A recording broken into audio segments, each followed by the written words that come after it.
Hey, everybody, welcome to Church Coffee, Christianity, Conservatism, and Culture. I am one of your hosts, Walter. And I'm Rob. And today we have Neil. Neil, I can't say your last name, so please rebuke me in the name of the Lord. Neil Shenvi. Shenvi, Neil. And then we're also chatting with Matt. Matt, how do you say your last name? I just can't.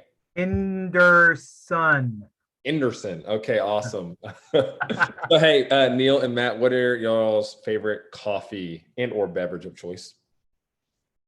I just drink Keurig, the little, cups. I don't know. We have some. My wife orders boxes of it. So medium, dark, donut shop. It's all flavored. Yeah, I don't know. It's flavored coffee. All flavored. Well, people, you can right now buy our Church Coffee brand off of Amazon. No, you cannot. Do not do that to me. That'd be awesome. Matt, favorite coffee? So I should probably be upfront with you guys. For the summer at least, I haven't exactly quit, but I'm not drinking it in the mornings. Ooh. Yeah, so I've switched to tea. So a good black tea. I know, but I was starting to get the shakes and the crashes. Like it was getting in the spring semester, it was getting pretty bad. So I kind of needed to cycle off for a little while. We'll see if I go back to it. Yeah, I am unfortunately around 3 cups of coffee a day, and I'm like, this is not good. It's not sustainable. Yeah, no, it's not. So, Rob, I'm passing it to you, brother. So the format we're going to go with is kind of an inside-outside type look. Matt is a academic; he's a sociologist at Union University, and Neil is homeschooling dad. But he has a PhD in theoretical chemistry, but he has been just doing a lot of reading on all sorts of big, thick critical theory books. And so we just thought this would be a great podcast to kind of get an inside-outsider view. So we're just going to kind of ping pong between each question. We'll ping pong between each of our guests. So this one we'll give it to Neil, and then Matt will answer it next. So what is critical theory? And please give us your own definition of what that is. Yeah. So the phrase critical theory originally was coined by Max Horkheimer in the 1930s. He was a member of the Frankfurt School.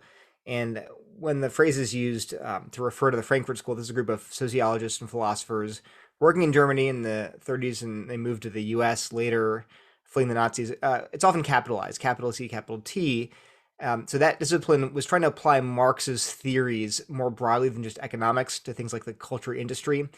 But that really, the Frankfurt School is really old. It's 80, 90 years ago. But critical theory has become an umbrella category for a number of critical social theories, which include things like critical race theory, queer theory, critical pedagogy. So those are all different critical social theories, and they all share a similar way of looking at the world. So let me just actually quote, because you'll hear a lot of quotes from me because I get accused of misrepresenting people. I'm just a chemist. So I like to quote scholars and hear what they say. So here's Carl Trueman, who's a church historian, a Christian at Grove City College. And he wrote a great book called The Rise and Triumph of the Modern Self. So here's his description of critical theory. He says, critical theory is today, as opposed to 80 years ago, a diverse phenomenon that draws deeply and variously on strands of Marxist thought, psychoanalysis, feminist theory, post-colonialism, post-structuralism, queer theory, and deconstruction. At the core of the various approaches of critical theorists lies a relatively simple set of convictions. Number 1, the world is to be divided up between those who have power and those who do not. 2, the dominant Western narrative of truth is really an ideological construct designed to preserve the power structure of the status quo. And 3, the goal of critical theory is therefore to destabilize this power structure by destabilizing the dominant narratives that are used to justify, to naturalize, in scare quotes, this power structure. So that's Truman. And so when I look at Levinson's Beyond Critique and all kinds of books, they all have this exact same outlook on critical theory today. And I like to summarize, last thing I'll say is that I used to have 4 big core tenets of critical theory today. One is the social binary. You have oppressors and oppressed, whether it's whites and people of color, or male and female, or heterosexuals and LGBTQ people. You have oppressors and oppressed groups. 2, the oppressors wield power through what's called hegemonic power. They impose their values on culture, which are then naturalized and seen to be objective or common sense. 3rd idea of lived experience. Lived experience of oppression gives us special insight into these racist, sexist, heterosexist power structures around us that we don't have if we're privileged people. And then finally, the goal is social justice, which means eliminating this oppressor-oppressed social binary. That's the end goal of contemporary critical theory. So there you go. That's my definition. There you go. We're going to take a quick break and have a word from a sponsor. Moving can be extremely stressful, whether it's from the first floor to the basement, a block around the corner, or even out of state.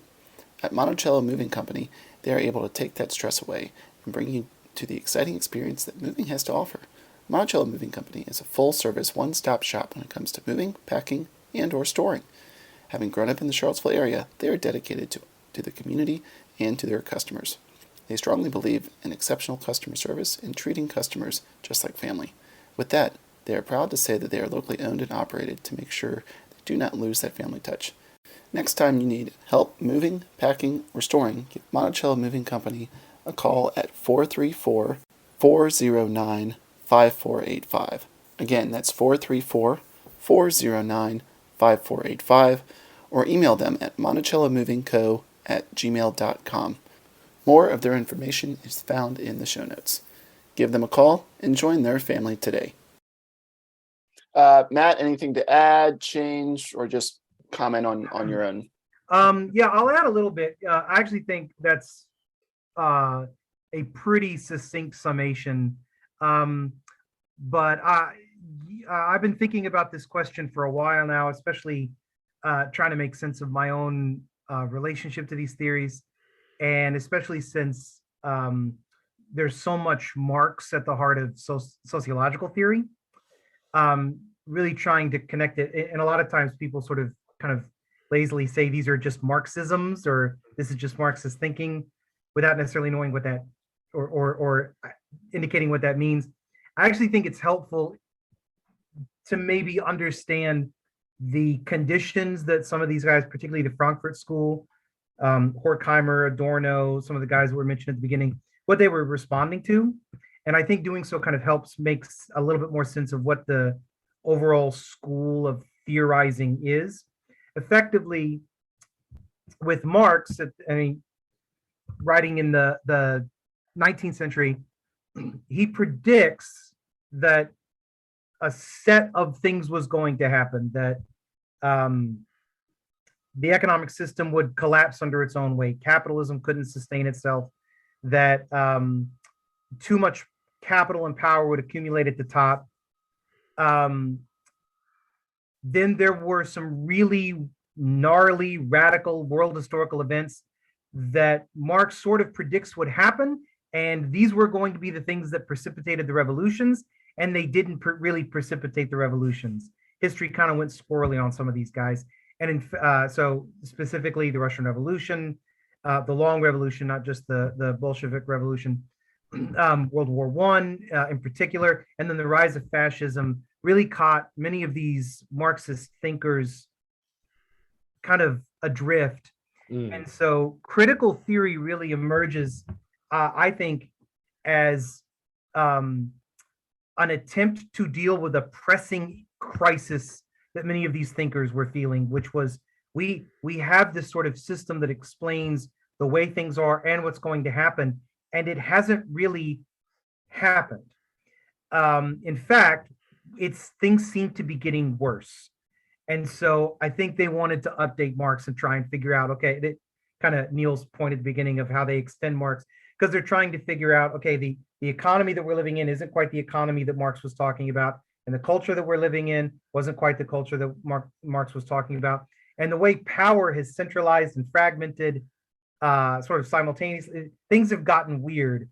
So critical theory really emerges as an extension, like Neil said, of Marxism, into trying to address kind of the crisis of modernity not really delivering the utopia that was promised. We are going to take a short break for a word from our sponsor. Today's sponsor is Cobb Technologies. Cobb Technologies is copiers and IT services local to Charlottesville, Virginia, and the #1 independent dealer in Virginia. Cobb relishes both new and existing clientele partnerships, Cobb also has a nonprofit arm which helps disadvantaged and hospitalized children. Contact local Cobb consultant Doug Woodside at 434-960-3000. We're going to take a quick break and have a word from a sponsor. Shenandoah Coffee Roasters has been a staple of Charlottesville since 1993. They offer over 25 varieties of specialty, boutique, and gourmet coffee using only the finest Arabia coffee from all over the world. Coffee is their passion, and they painstakingly search out the best coffee available. Nothing is taken for granted as they continually strive to provide the best coffee they possibly can. They roast all their coffees to order based on the needs of their espresso bar, ensuring that only the freshest and highest quality coffee leaves their roasting house. Grab a cup at any of their 3 locations, Main Restaurant Preston, on the corner, or on Ivy Road. Or order a bag online at shenandoahjoe.com. Real quick, that was really interesting to think about. Okay, utopia was promised. The world, as the world typically will show you, that's not going to happen. The world will kind of kick you. Yeah, this is not a problem for Christians. It's like this. So amen.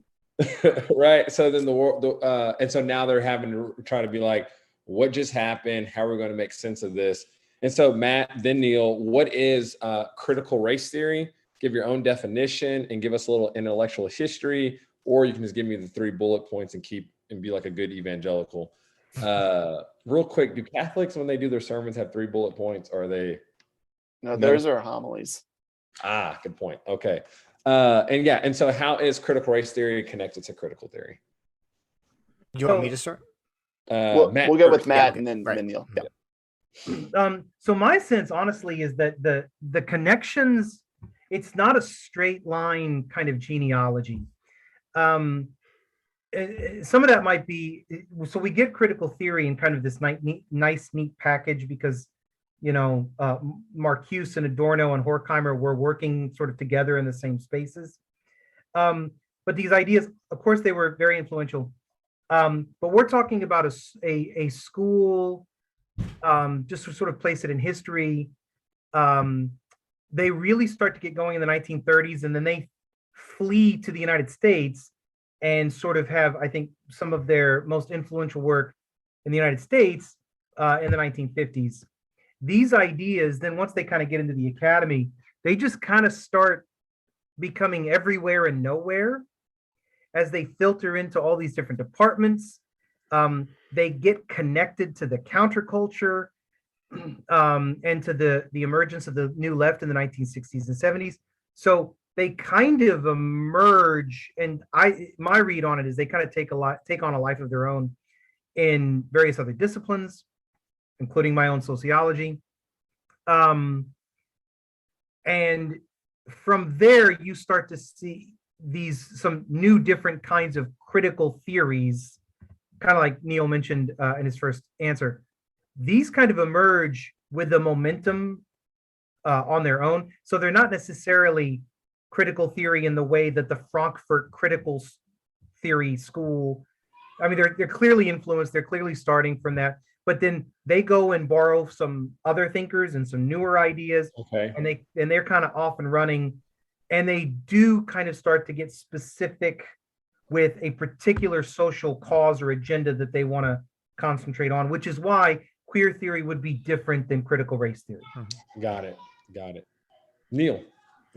Yeah, so critical race theory is a discipline that grew out of legal scholarship in the 80s, and so I think I totally agree with Matt. It's complicated. I'll read a quote in a second. It's on a linear trajectory. So the direct origin of critical race theory, it goes from legal realism, that whole school of legal realism, I think in the early 20th century, then to critical legal scholarship in the 50s and 60s and 70s, mainly 50s, 60s, and 70s. And then out of critical legal scholarship or critical legal studies comes critical race theory in the 80s. So it goes legal realism, critical legal studies, and critical race theory. And people sometimes try to distance critical race theory from critical theory, but actually Kimberly Crenshaw coined the phrase critical race theory and the phrase intersectionality. So she's a very important theorist. She was one of the co-founders of critical race theory. And you have her on video from 2019, the American Studies Association presidential session. She describes how she made up the name critical race theory. She says she and her colleagues discovered ourselves to be critical theorists who did race, and we were racial justice advocates who did critical theory. And that's how we came up with the name critical race theory, how she did. So there's no question that she's drawing on the critical tradition. And then if you look at, I like to go to early sources so people can't say that came later. So the earliest source I've found for the defining elements of critical race theory is a book from 1993 called Words That Wound, written by Murray Matsuda, Charles Lawrence, Richard Delgado, and Kimberly Crenshaw. So 4 of the co-founders of the discipline, writing 4 years after it was sort of named. Right. So this is Matt has the book. You have the book. I have it too. Well, I've got Delgado and Stefanicic's book. So. Look at that bad boy, Words That Wound. Yeah. 1993, right? Yeah, that's the hate speech book. I've got Delgado. I'll quote from Delgado and Stefanic later, but the point is, this is the defining. This is quote unquote the 6 defining elements of critical race theory. Let's just only quote from number 5. It's important in terms of like the origin. This is their interpretation. These are the co-founders. They say critical race theory is interdisciplinary and eclectic. It borrows from several traditions, including liberalism, law and society, feminism, Marxism, post-structuralism, critical legal theory, pragmatism, and nationalism. Okay, so they're saying there's all these diverse schools of thought that contribute to critical race theory. But I boil it, and you can find lists. If you go to my website, I have literally 2,000 words of direct quotes from primary sources, highly cited scholars, that with no commentary, just what they claim critical race theory is. And I boil it down to 4 tenets. Again, I guess number 4, and I'm not a good Baptist. I should get down to 3, but here's 4. So 1, racism is normal, permanent, and pervasive. Racism is normal, permanent, and pervasive. 2, racism is concealed beneath colorblindness, objectivity, neutrality, and merit. So it's hidden. It's not overt anymore, mostly. It's concealed within ideas that sound good, like colorblindness, but really that's actually a manifestation of racism. Gotcha. 3, so it's hidden. It's covert, not overt anymore. And it's hidden, but it's buried within ideas like objectivity, merit, neutrality. 3, lived experience is critical to understanding racism. So lived experience gives you insight as a person of color into your racial oppression. And 4, racism is one of many interlocking systems of oppression. It includes sexism, classism, heterosexism, transphobia, ableism, ageism, adultism. You could go on and on with these isms of oppression. And again, I could give you, this is not a modern version of CRT. Go back to the earliest documents, and they're saying all of these things are there. And they're listed not as random thoughts they have, but as the core elements of CRT. That's my definition in summary. And if I can add to piggyback on kind of an earlier point, I think Neil is hitting the bullseye with these guys, but I think it's a helpful point, and I mean to be charitable here. In a similar, I think the critical race theorists of the 1980s were actually coming from a similar place as the Frankfurt School of the 1930s, that you had these, in a sense, these revolutionary moments in our history with the successes of the civil rights movement. Right. 10, 15 years out, though, and I think you can draw an empirical line here.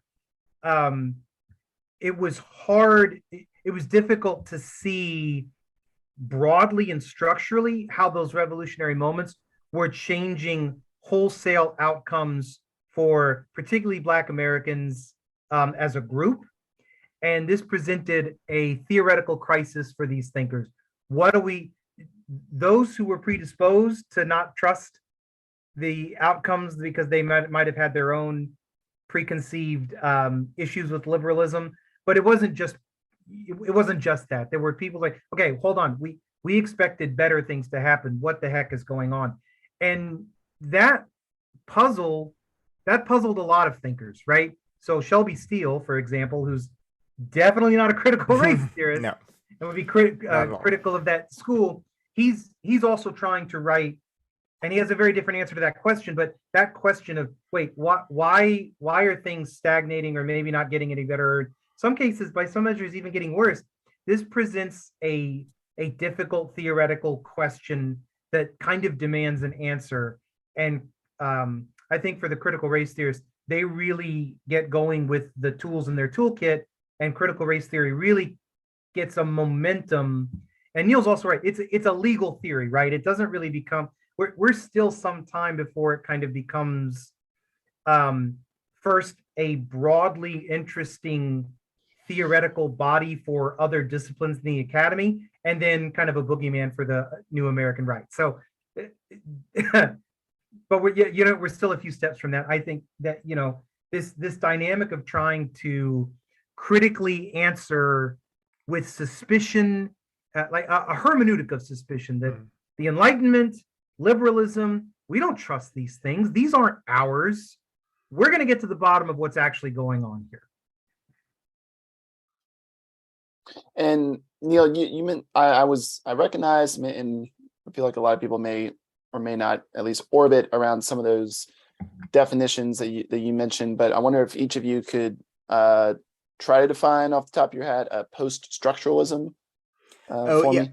I don't. So post-structuralism, it's there are technical differences, but it's basically a synonym for postmodernism. Postmodern thinkers are post-structuralists and vice versa. I think there's subtle differences, but I see them used interchangeably, and it's not clear to me there's a huge difference. I know people. Some people will say, "No, you don't understand," but I see them being used. The same thinkers. They're called post-structuralists, or they're called postmodernists. So I've not come to a place where people are like, "Oh, no, there's a huge difference. Here's the difference it makes." And do you want me to? So you wanted to ask whether how it's different? Her critical theory differs. Okay. We'll get to that in a moment. But Matt, is that about right? Yeah, there's a difference, but it's probably a distinction with no difference when you get right down to it. It sounds like a really fun debate to have, and I can think of maybe 5 other people in the world who would enjoy having it with me. It really doesn't make that big a difference when push comes to shove. Okay, I think post-structuralism was a response to a movement called structuralism within the theory of linguistics, basically, and then postmodernism is this broader category that includes architecture, things like that. So I can understand people. No, we're post-structuralists. Not okay, so it's like a niche, but that's actually a really good segue. We'll ask Neil first, and then Matt. How does critical theory differ from postmodernism? So if you have a quick definition of postmodernism, give that, and maybe give us a quick contrast with 2 questions ago with critical theory.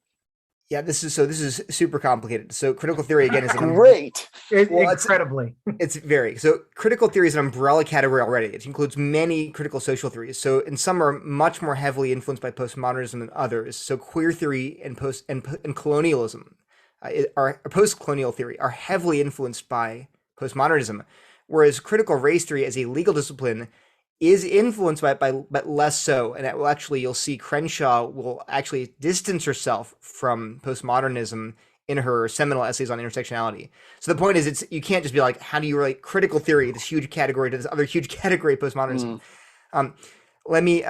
But you will find, like in Delgado and Stefanchik's classic text, CRT and Introduction, they explicitly say that CRT draws from certain European philosophers and theorists such as Gramsci, he's a neo-Marxist, Michel Foucault, and Jacques Derrida, who are both postmodernists. They quote Lyotard as well. Yeah, and okay, so we'll get into that when it gets into what is postmodernism. But yeah, there's no question that some early critical race theorists were out and out postmodernists, or at least heavily influenced, although they were legal scholars. But let's take I think CRT is illustrative because it shows you how they've blended postmodern ideas with other non-postmodern. What is postmodernism? Let's stabilize that. Big debate. So you want to quote Lyotard, and he was the one who said postmodernism at its core is a rejection of grand narratives, a rejection of meta narratives, of grand stories, like Marxism. Marxism is a grand story about reality, and so is Christianity. Is a big story. So is America. Right. Naturally. Yeah. Well, so is reality, though, Rob. Well, that's right. But they reject those grand meta narratives like Marxism, Christianity, to some sense, scientific atheism, or liberalism as a sense of progress. They reject those narratives, those grand narratives that explain everything, that attempt to explain everything. 3 things would mark postmodernism. They're skeptical towards objective knowledge. They believe all knowledge is socially constructed. They're skeptical towards stable self or identity. Like you're not just a singular Cartesian mind. you're a product of your culture. And then third, they reject, like it's Leotard, they reject universal meta narratives. And even more than that, doesn't narrative, but universal truth claims. So you can't make universal truths that are true of all human beings across all time, because again, they think knowledge is socially constructed. So that's postmodernism. I'm going to ask a question. You both answer it real quick as a postmodernist. I'll ask this first to Matt in our little subset, and then Neil can continue. Does that mean if I say all human beings have to breathe oxygen, could that be rejected in a postmodern frame? It depends on how squirrely the person you are talking to wants to be. All right. Really, like, well, and I maybe to sort of add to, like, are you ready for my answer to that? Well, and you're saying squirrely. Neil, answer the breathing question, then you can finish up. Okay, so I would say my meta narrative: all humans must breathe oxygen. Well, that's a universal claim. It's not meta narrative. That's a story about reality. Oh, okay. You're talking about like these grand narratives. But I would say if I were a radical postmodernist, I would say, well, human being, let's destabilize that term. What do you mean by human being? Some people think the unborn are human beings. Do they breathe oxygen? What about, some people used to think that blacks or people of color, indigenous people were savages, not real human beings. Do they breathe oxygen? So we're going to what about oxygen? It's a term that came out of the difference between alchemy and chemistry in the 17th century. And so, our understanding of oxygen is very culturally grounded. Is it oxygen atoms or molecules? Is it a gas? So the point is they're trying to trouble. This is the whole purpose of postmodernism. They're troubling your certainties. They're saying, what do you mean by those terms? Let's complicate the narrative. And so, yeah, they're not so radical. They're like, I'm going to just stop breathing because who cares? It's all a language game. But they are going to, whenever you assert anything, and this is key, like critical race theory, you'll see, it's very pragmatic. They will attack your certainty when it helps them. When they want to attack your certainty, they will not attack your certainty when they don't think it's going to be politically liberatory. And we'll see that in CRT a lot. So they're not going to say, if you say racism is evil, they're not going to be like, well, what do you mean by racism? What do you mean by evil? What? They're going to be like, yeah, because you're focusing on a liberatory goal that they approve of. But when you say something like, well, I think science is the best way to answer these questions, they'll say, wait a minute, you mean Western science, Eurocentric science? Which kind of science? Who gets to make the rules? So that's my answer to how squirrely they can get. And that's internally consistent to the thought system, right? Mm-hmm.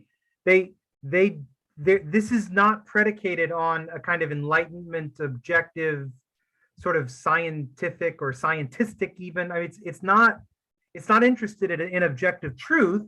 It's interested in, liberation, power, and discourse. And if you ask them to define that, Neil's right.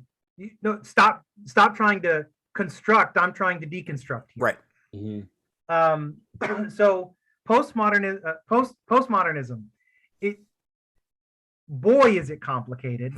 Part of the complication. Again, I'm going to sound like a broken record. Neil's absolutely right about everything he's telling you, is very succinctly put. Part of the complication here is that it depends on what you're talking about, right? Because postmodernism as philosophy is different than postmodern media theory, is different than postmodern social theory, is different than postmodern art, right?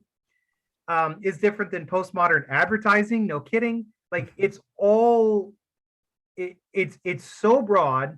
And so if I can try and draw a through line there, again, I keep coming back sort of like these consistent themes of trying to address a contemporary urgency, right? And postmodern emerges in the 1970s and 80s. And some of my favorite postmodern theory to read is the stuff that talks about media theory. I really find, for instance, Baudrillard really interesting because he talks about how we're getting so much media, so much advertising, so many images. That's where the meta narrative went, and we broke it because there's too many stories that we're told that we can't even tell the difference between reality anymore. Marvel. Right. Well, right. Because if I ask you, so Walter, if I say, imagine a house. You're not going to imagine a house. You're going to imagine the images of a house that you've gotten from television and advertising, which is far out, right? Okay. Pardon the detour. So what all that's getting at is they're trying to get at the kind of nauseating dizziness of modern culture. That's why the art gets weird. That's why the media analysis gets weird. That's why a lot of the social theory gets weird. Now, bringing it back to our conversation more directly, the postmodern social theory and philosophy really does center on what Neil was talking about with this, that the reason objectivity gets rejected is because what really matters here is power. Mm-hmm. And if you can think of it, like, the only thing that really exists is power. And one of my favorite, Tim Keller. So Tim Keller takes these guys on even because he's uniquely bright in his sermons. But he sort of makes the claim when he's talking about Michel Foucault, where Foucault basically he boils down Foucault to him saying all truth claims are power grabs. Then Keller sort of smartly says, well, including what Foucault just said. But I don't. Again, for the postmodernists, this isn't a problem because that is the meta narrative, even though that meta narrative isn't really binding to anybody because all you got to do is power. That's just all there is. So the only relationships, that power is at the root of all human relationships, and power differentials are at the root of all human relationships, and thus we have no choice but to try and navigate them and negotiate them. And we will inevitably, and this goes directly to critical race theory, society directly builds, well, hold on, let me rewind. Those in control of society directly build systems and institutions that will protect their power, right, which is why something like objectivity can't be trusted. I'll sum up with 2 quotes for each of you. So Neil, it sounds like postmodernism for you is very much a Friedrich Nietzsche quote. They muddy the water to make it seem deep. And for you, Matt, I'll sum up your answer with a Tolkien quote. At the heart of all men lies the lust of power. Let me add some quotes of my own just to show you the connection. So we can get into how what differences there are, maybe if it's important. But here's a quote, and you tell me if it sounds postmodern. For the critical race theorist, objective truth like merit does not exist, at least in social science and politics. In these realms, truth is a social construct created to suit the purposes of the dominant group. Is that Foucault? Is that Derrida? Is that Leo? No, oh, no, that is Delgado. That's a question for Matt, not for these two. Okay. No, it sounds like Delgado just because it's so overt. Like, I feel like Foucault or Derrida would try and obfuscate. That's right. Yeah. So exactly right. So Matt is exactly right. So if you read postmodern scholarship, you're like, what are these guys saying? It's so confusing. But because the early critical race theorists were legal scholars, they're very direct. You read the CRT stuff, you're like, oh yeah, it's right there, right here. It's all power. It just says, they say that flatly. But that's just one. I want verdicts, man. They're not interested in winning parlor games. They want to see different transformation, decisions. Policy, right? And actually, that's oh gosh, there's so much to talk about here. I'll just say this. I have a law review article that I just submitted. It can be published by Liberty University with a lawyer and I know friend named Timon. But we have the preprint submitted. It's on Academia. No, what is it? ResearchGate, academia.com. I forget one. But you can find it on my website. It's all about looking at CRT as a legal theory. And what do they say and why is it bad? Even if we limit it wrongly to a legal theory. And it talks about like how it's founded on this, essentially, the large part of postmodernism, which sees everything as a power play. You're very cynical about everything, including law. We'll get to that probably later today. But anyway, it's a 10-page, it's 10,000 words and 85 footnotes. It's very dense, but it's accessible. Footnotes or endnotes, Neil? Because I'm a big footnote man. Footnotes, footnotes. If you endnote me, I'm gonna get real annoyed. It's a law article. It's a law review article. So it's got. All right, so I'll have one more question in this kind of intro vein that I'll ask Matt to answer first, and then kick it to Neil. It kind of goes back and forth in the culture about Ibram X. Kendi, Robert DiAngelo, and Ta-Nehisi Coates. Are they critical race theorists? Are they not? Are they critical race theorists adjacent? Like why or why not for any or one of these individuals? Yeah, so there are really only a few writers who you can say are critical race theorists, and your claim will be unassailable. um, because it's, unless you, at least in the world of academia, unless you claim to be a thing, you can always have an out to not be that thing. So Derek Bell is a critical race theorist, because I don't think to my knowledge, he didn't eschew the term.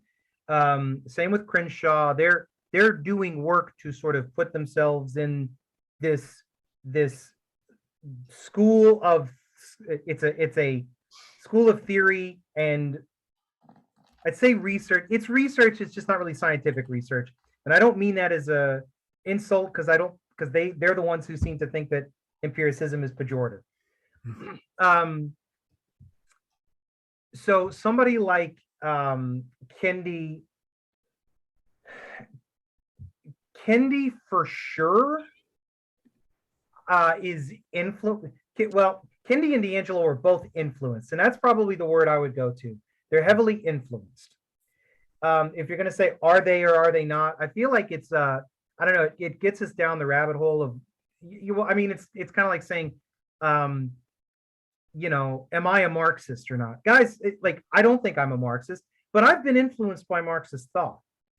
I'm a sociologist. I read about Marx. I read some Marx directly. I think his ideas are really interesting. I think his insights are really interesting. In some ways, they're very helpful. In some ways, they're clearly not something I can get behind. But again, Kendi and D'Angelo, I think, are definitely consistent. Their writing is consistent with the overall assumption. Let me stick with Kendi first. Kendi is consistent to the assumption that power based on racial difference is at the heart of social relationships and woven into the entirety of the social fabric, and we simply must deal with it, and we have no choice, and there is no other option, which is why I think that's where he's coming from when he says you're either a racist or an anti-racist. You're either trying to deal with the structure or you are the structure. D'Angelo's interesting to me because boy, I think she's low rent. I don't have a very high opinion of her. Because I actually have a very high opinion of somebody like Derek Bell, who I think he's got an idea called interest convergence, which I think is an interesting social theory that can potentially draw us to insights about the way power may work in society, right? Without necessarily saying I'm a proponent. And within critical race theory, the Delgado sort of intro book does a good job of sort of drawing this distinction between the materialists and the idealists. And all that to say is the materialists are more interested in how race and racism is really embedded in the social structure, independent of how we feel or what we do or what we think. The idealists are far more interested in what we do and how we feel and how we think. D'Angelo is absolutely working from an critical race idealist frame. White fragility is all about how white people feel. And I was gonna forgive the lack of discipline here, but I'm gonna critique this moment for a second. Corporate America in the wake of 2020 lined up to embrace critical race theory, but not Derek Bell. They couldn't get enough D'Angelo because D'Angelo offered companies an opportunity to pay attention to racism without having to change structures, without having to address wage structures, without having to talk about salary, without having to talk about benefits packages. They didn't want to do, I mean, that would be enormously expensive and disruptive for corporate structures. So they didn't talk about that. They were happy to let you read D'Angelo. And you know what? That grift has got her a lot of money. She's very rich, and now wine moms have something they can self-flagellate about. I'm so sorry. let's try and stick to the facts. But what was the original? Coates. I don't actually know if I would. Coates is more interesting to me because I don't think he's fully wedded to critical race theory. I think he's more consistently connected to. He feels more new left to me. Somebody more like the Black Panthers. Yeah, I was gonna say Black Liberation Movement. Yeah. He's more Malcolm X than anything, though not like late Malcolm X, not Muslim. So Neil, anything to add or I've read very little code, so I can't comment on him. I would say, the game that people play with, well, Kendi and D'Angelo are not technically critical race theorists. I'm going to just demolish that right now. Let me show you. Number one, here's a quote from Kimberly Crenshaw, who coined the term critical race theory, right? And here's what she said in 1997, long time ago, before conservatives even knew what critical race theory was. It's not Tucker Carlson. Was he alive back then? I don't know, but this is not Tucker Carlson. This is Kimberly Crenshaw. In a paper, she wrote this.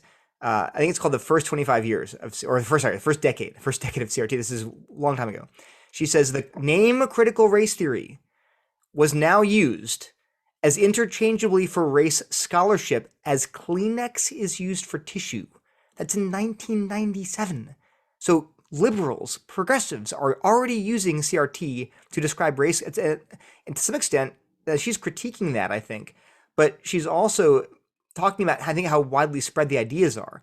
And you go look at Delgado and Sifonchik's text, we referenced it many times, the introduction written by Angela Harris, it brags about how widespread CRT is. It's now she talks about sociology, healthcare, philosophy, theology. So this idea that, only, unless your name is Derek Bell, you're not a critical race theorist, that is just nonsense. And it's just complete disingenuousness. And so what about D'Angelo and Kendi specifically? Well, I guess we're knocking D'Angelo, so let me go ahead and say this is extremely disingenuous. June 26, 2021, she's interviewed by CNN on her new book, Nice White Racism. And CNN asked her basically, why are conservatives attacking critical race theory? And she's like, I'm not sure. They're probably white fragility or something. But then she says this. She says, true critical race comes out of legal scholarship. And by that definition, I'm not a critical race theorist. It's a very refined academic field. Go to her website right now. The header of her website says Robin DiAngelo. The subtitle says, quote, critical racial and social justice education. So this is just disingenuousness. This is like, when you're talking to the home team, you're like, this is wonderful stuff, this critical race, and but when the bad guys come after you, you're like, well, it's just this narrow, tiny, esoteric legal field. Another thing I can nail later is, well, isn't it just in graduate school, since this strange legal theory? Bro, I have the receipts. I have Kimberly Crenshaw had a summer school this month. On one of the channels in her summer school was critical theory in K through 12 education. No. Telling people that's a title. I'll find it. I'll have the quote. But it was last year. She had one too, and that was the name of the channel. And so she's boasting about how she's like applying. They're applying. I'm gonna find the quote. I can't pass it up here. Yeah, it's this. 2021. The African American Policy Forum, which she founded and is, I think, president of, it says this: critical race theory is a document they put together. Critical race theory originated in law schools, but over time, professional educators and activists in a host of settings, K through 12 teachers, DEI advocates, racial justice and democracy advocates, among others, applied CRT to help recognize and eliminate systemic racism. 2022, she has a track in her summer school. It happens every summer. And when the track's entitled, this is a quote, Everyday CRT in K through 12. And the description is, this channel is designed to look across the broad spectrum of education and how aspects of race, particularly CRT, intersect with it. We will explore the following in our daily sessions: K through 12, higher education, legislative actions, teaching, advocacy/activism. So I don't ever want to hear again. This is just it's only taught in graduate schools. It's not. this is like, explain this, please. And then this just shows you, by the way, please, when someone's like, well, what's CRT? You're like, Google, what is CRT? And then like you find the first document that he's like, oh, this is Vice News or Vox or like MSNBC. You got to read the books. I'm sorry, guys. Like, or you got to find someone who's actually trustworthy. Because I'm sorry to say, there are a lot of scholars out there who are just not trustworthy, who will blow a lot of smoke and not be honest with you. But the journalists don't understand. We'll We'll get in. Yeah, we'll get into that a little later. So, well, and the name you didn't add, guys, is Hannah Nicole Jones. Yes, and I actually think she's more overtly an example of CRT in action. Yes, and I don't mean to say this pejoratively. I think it's just fair. Like, well, Matt, both in critical theory and in postmodernism, you being a Christian and at a university makes you already part of a grand power meta narrative. We're all married. We're all married to women, and we're all Christians here, so we're already in the clinker. But the 1619 project as curriculum, which was absolutely part of its project, that was part of the project, right? No, they are absolutely looking to undo the grand narratives for a different narrative that centers the thing they want to focus on, for better or for worse. One of the section headings in Delgado and Stefanchik's book, again, that's a class, that's the text on CRT. One of the section headings, hallmark themes of CRT is revisionist history.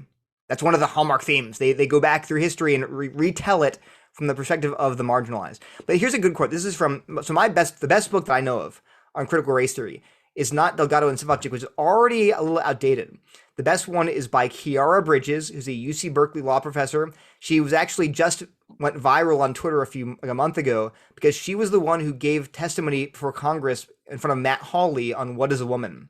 So that was her talking about what is a woman. She went viral. I was like, I know that lady. She wrote a great book on CRT called CRT a Primer, 2019. It's very up to date. So it will not say, oh, it's just a legal field. She's like, no, this is everywhere. She talks about police brutality, talks about 2016 and Trump. She talks about all the modern stuff. And so it's very up to date. But here's a classic. Well, real quick. She was asked, what is a woman? Not she was in the documentary. Yeah, she was asked by Josh Hawley, what is a woman? And she kind of I don't know this. What was her answer? Because I didn't pay attention to it. Not an answer. Yeah, is that an answer? It? Yeah. Anyway, she kind of scolded the senator for Walter. I'll send it to you. It's fluff. It's about what you would expect.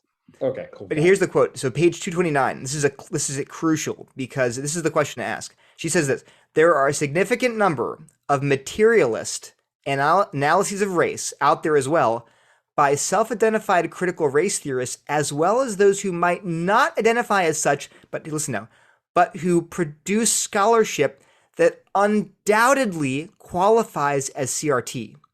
Did you hear that? She's saying people may not say they're critical race theorists, they may not identify that way, but their scholarship undoubtedly qualifies as CRT.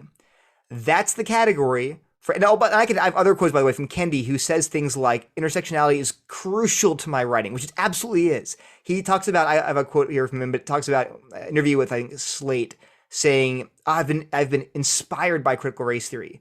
But he wouldn't say flat out, I am doing CRT. And then you'll find, unfortunately, some Christians who are like, well, he didn't say he was critical race theorist. That's just slander. I'm like, well, but he's doing critical race theory. I can give you why would that, sorry to interrupt, why would that be a slander if you look at the idea favorably? Right, because I think they haven't. So it's complicated. We'll get into. I think there are questions later on about this issue of why it's become this shibboleth.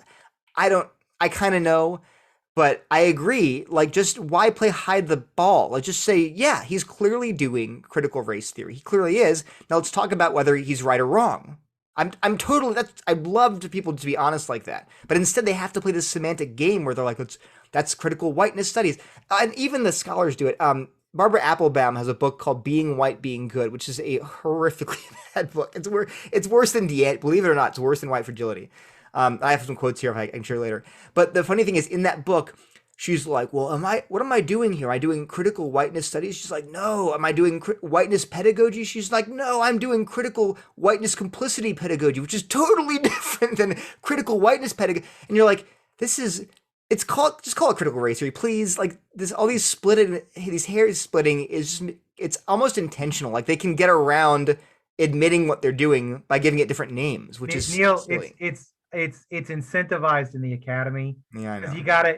You gotta sell Publish your or book. perish. Yep. Yeah, you gotta differentiate yourself. It's disappointing. Well, and also academics are sad to say profoundly insecure creatures who I think are desperate for a particular kind of validation, but also not to be too confessional here. You're trying to figure out your own kind of idiosyncratic sense of a thing. It can sometimes be hard to then generalize out to the rest of the audience, right? How does what I'm thinking of and figuring out, how's this going to apply to you guys so you can make sense of it as well? Mm-hmm. But yeah, go on. So I just say Candy, D'Angelo, Nicole Hannah-Jones are doing critical race theory. Whether or not they call themselves critical race theorists, they are doing CRT, and I can give you a boatload. I've read I've read 3 out of the 4 of D'Angelo's books, and I can just give you dozens of quotes where she's affirming all of the core ideas of critical race theory. So that's the bottom line. And that's probably more consistent. That's a more faithful adherence to the theory. It's not, I think I'm being fair to the theory. It's not something you are, it's something you do. Oh, that's one of the things they say, is that it's a practice. Actually, it's one of the big points, is it's praxis, not just theory. Yeah. All right, I will, as moderator, I'll kick it over to Walter. Walter's got some questions for you guys. Okay, so we're gonna switch over to looks like racial reconciliation in church. Rob, I'm sure you can edit this part out. So my bad, Rob. So Neil, then Matt, and I don't know how much of it's happening right now, but definitely a year ago, post George Floyd, or even a little bit before George Floyd, it seemed that anything dealing with race and racial reconciliation was deemed CRT amongst most white evangelicals. How do we counteract this? And I'm even going to throw it out there. Should we counteract that? Yeah, I think we should, just because it can be, when CRT is a pejorative term, then it's used pejoratively, like you're doing CRT. And so that's a negative accusation. And so if people are just throwing it out there for no reason, that's wrong. You shouldn't say bad things about people when it's not justified. So right off the bat, I got to say, if you're using it in a pejorative way, which people often are, then be very careful throwing it around. I think John Piper said this actually in a talk he gave about critical race theory. Anyway, what I say, people always say people are misusing your work to slander people. I'm like, well, what did they misuse? I can't tell you. Well, who did it? I can't tell you that either. Because in my talks, I'm very careful to say that we should focus on ideas, not labels. Ideas, not labels. That's good. Yeah, just I always say that. And in critical theory, critical race theory, queer theory, all this stuff. And the point I make to conservatives is, let's just say you manage to firebomb the term critical race theory, so it's a complete shibboleth, no one uses it anymore. They're just going to relabel it. They're going to call it something else, like social emotional learning, or I don't know what the current catchphrase is, and it'll be the same terrible ideas. And deny that they're using it like they currently are. Oh, exactly. So my point, even to get conservatives to back off, I'm like, look, it's in your own interest to not firebomb the term, but to firebomb the ideas. And that usually gets some traction. Another thing I say is to focus on actual statements, not insinuations. So I say this in my talks all the time. If you hear your pastor utter the word privilege, do not send him an email accusing him of doing CRT. If you hear your pastor utter the words social justice or oppression, do not leave the church immediately. I say ask questions. Take him to coffee and say, what did you mean by that word? Yes, it's a loaded word. I get that. I get that pastors are often being careless and using these hip terms they don't really understand. And I think it's very dangerous. I tell people, do not use terms like white privilege or social justice, or even social justice now. And I explain why. But the point is, if you hear the terms, even if I don't agree with using them, don't jump down people's throats. Just ask, what did you mean? Do you agree with this application, with this statement that I found in D'Angelo or in Peggy McIntosh?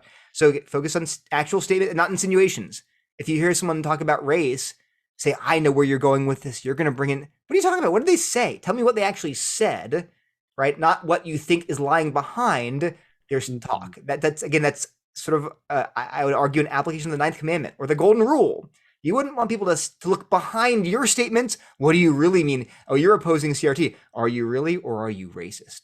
Like, we wouldn't want them to do that. We want them to say, well, this is what I said. Please focus on my words, not on what you think my motivations are. And then finally, focus on scripture. 3 bullet points. I'm a Baptist. Focus on scripture, not ideology. So ideas, not labels, statements, not insinuations. And finally, scripture, not ideology. In other words, don't ask, is this CRT? Let's say it is actually critical race theory. So what? Is it true or false? Is it biblical or unbiblical? Because an example I always use is one of the core ideas within critical race theory, which is super important to the theory, is that race is a social construct. That's one of the things that CRT says. Clearly, everywhere. I can show it to you. Question, is that true or false? Is that biblical or unbiblical? And the answer is, it's completely true and thoroughly biblical, right? So I've just shown you that. So accusing them of doing CRT is not only silly and often wrong, it's not even fruitful, because some of the things that critical race theory affirms are just true and even totally, thoroughly biblical.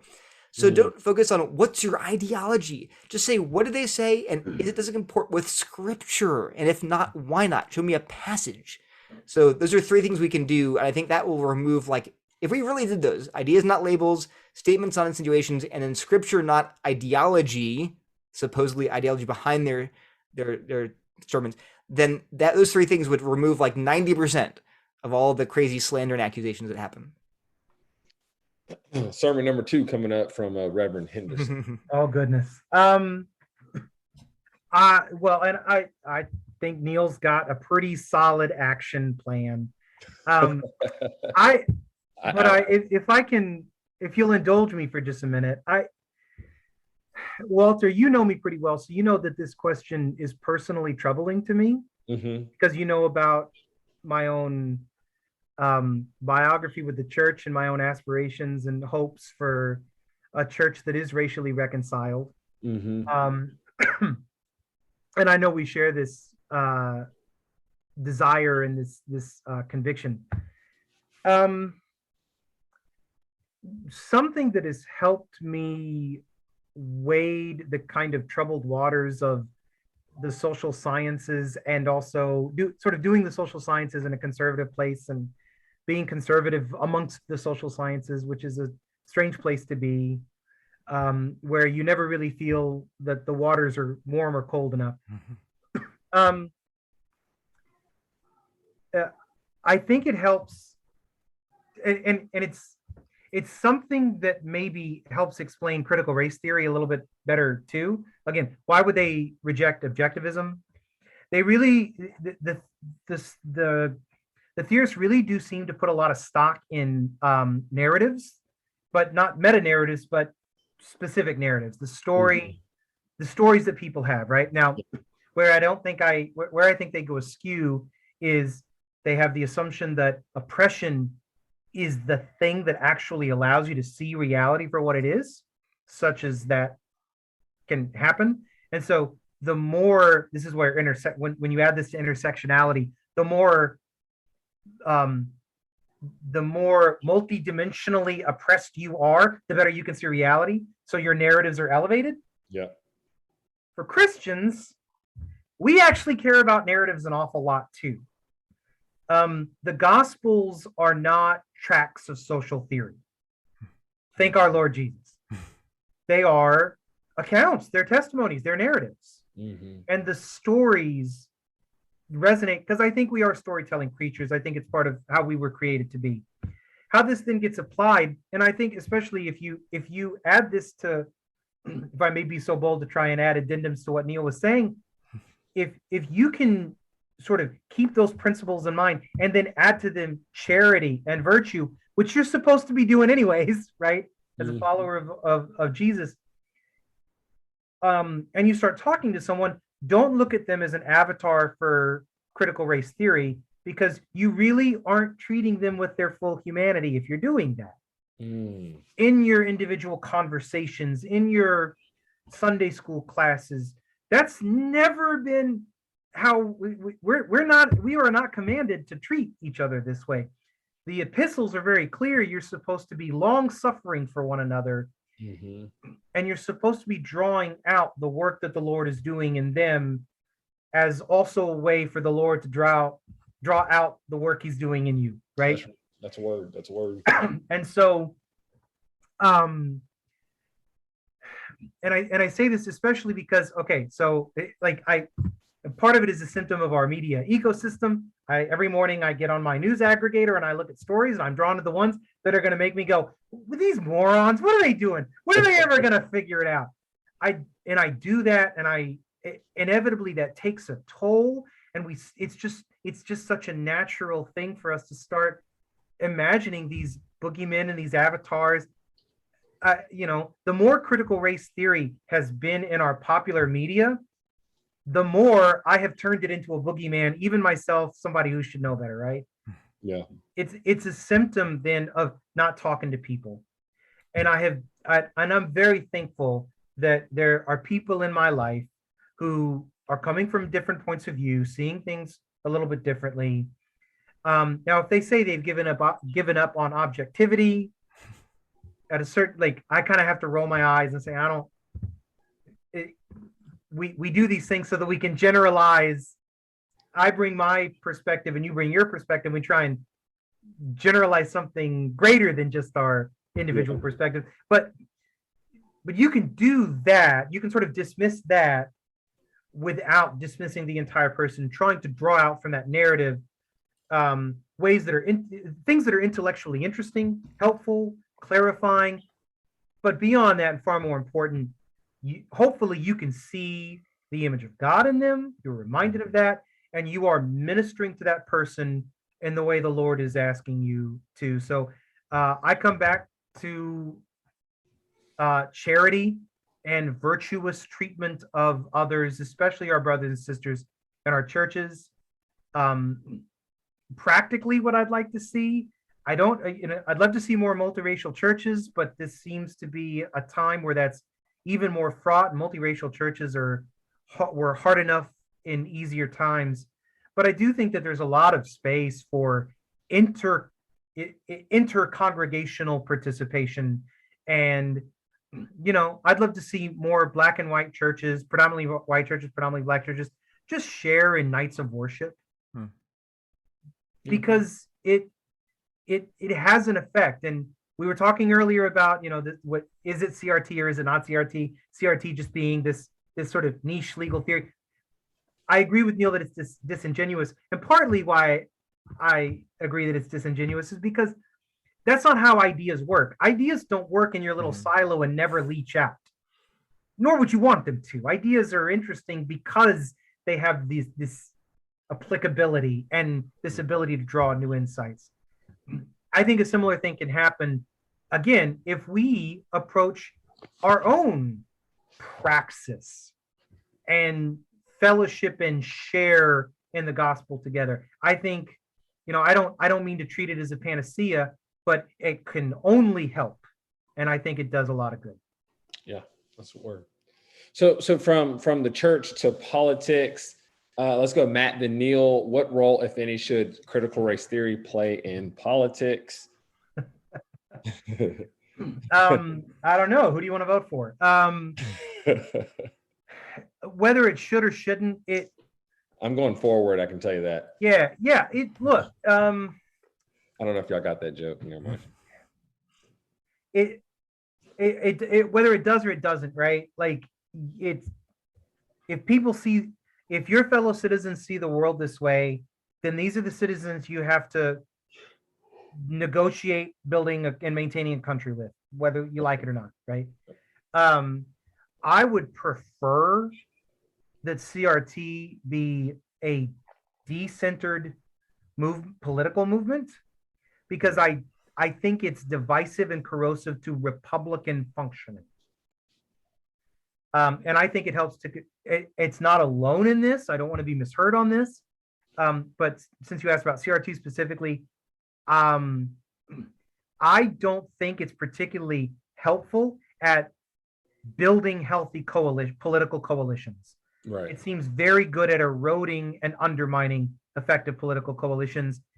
Particularly, intersectionality seems to be a perfect recipe for fraying any coalition.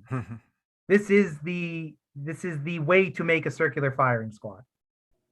Because what's the dominant, if everything is intersectionality, what's the thing that allows us to say, okay, I'm this and you're this, but come November, we're going to move in this direction. Or if it's primary season come March or April or May, we're going to move on this because it's better than that possibility over there. Right. Neil. My answer, and by the way, Matt, there's tons of scholarship on that. So Crenshaw herself saw the problem with intersectionality when she first wrote her papers about how it conflicts. Yeah, so there's lots of scholarship on how do you build coalitions when you're fragmenting it through your intersectional theory. Anyway, so but my answer is simple: none. If I had a choice, CRT would have no political power because it's a fundamentally flawed and bankrupt theory.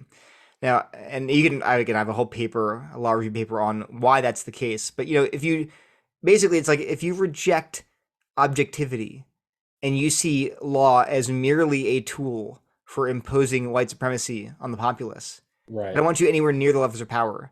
Because you're not just saying like, oh, these laws are bad. You're saying law is nothing but a contest for power. I don't want you touching my law, right? Yeah. And so, and I, be clear here, I'm not. That includes rights as well. Like they're. Oh yeah. Oh, especially. We didn't talk about that. Yeah. Critical race theory problematizes rights discourse, meaning civil rights discourse. It's purely instrumental for them. I could go on for a long time. Read my paper with time on Klein, but you don't realize how deep the problems go. So, but here's what I would say: critical race theorists occasionally do have good insights into some particular problem, which is fine. We can incorporate that. So I'd say you can incorporate all those true insights, which are rooted in general revelation and in nature, which we can observe with our minds. Those insights are fine. Incorporate them into a basically liberal outlook on the law, or a traditional Christian outlook on the law, right? But don't drink from the well of this terrible corrosive theory. It's just abysmal. So that's what I'd say. I'd say whatever you can find that's good in CRT, and there's some things like insights that they have, use it, but do not accept the theory. Man, it's really interesting. We just went through. Go ahead, Rob. I just loved how quick and easy that answer was. Yeah. Just say no, right? Well, there's more there. Like I said, I'm not saying that because I'm a just nasty curmudgeon. Like that really is this corrosive, ideologically just fundamentally flawed. In our paper, we say it has a flawed view of law, of justice, of policy, law, justice, morality, and then sexuality and gender. But if your view of justice and law and morality is flawed fundamentally, it's not a good basis for enacting laws. So how do you get? Yeah, it's like, and it's a flawed anthropology because, at least I think, because it operates from out of a vision of what a human person is. Yeah, that I think is empirically unsupportable, because as bad as human beings are, a lot of the dysfunction in society comes from actually, and this is actually something they should be able to point out, it actually comes from us looking after our own, which they don't really seem to grapple with, as far as I can tell, right? Look, if part of why, let's take public schools, for example. Public schools function poorly, in part because families make rational decisions to try and have the best for their children. Let's not get too far into public schools, because that is coming up later. Oh well, but okay, well, right, but like what are you going to tell a parent? Mom, dad, in trying to protect and nurture the best conditions for your child, you really are perpetuating a racist system. That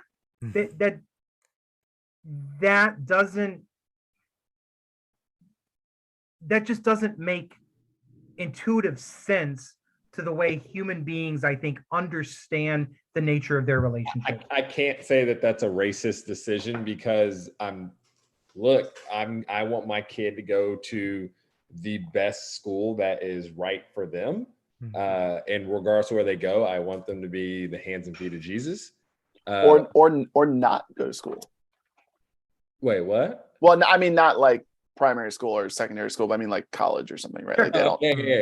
Yeah. Or not, or go to trade or military, something like that. So I just it's again, I'm not academic by any means, but I do find troubling anytime someone's like, you are in Jesus's former profession though, Walter. So I wouldn't sell yourself too short. I am building stuff, so I guess that means I'm closer. Not playing.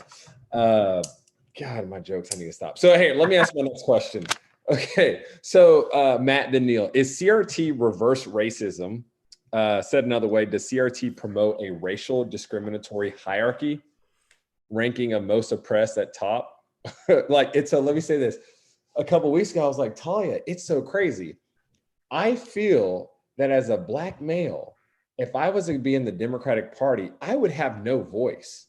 But if I was a transgender Black male, well, you know what I'm saying? Like, it just seems like for me, Black isn't enough. You got to be Black as well as something else to now have a voice amongst. Neil, Walter's wife, he's in a biracial marriage. I'm in a bi-human marriage. Thank you. So, Walter, is it reverse racism? Okay. Again, and I please forgive me. I hate to get squirrely, but due to the nature of the inherent strands of postmodern thinking and this discussion, it depends on who you ask, right? because these terms get so liquid, right? So what I'll do to answer the question is go back to what I was saying just a second ago about it definitely hierarchicalizes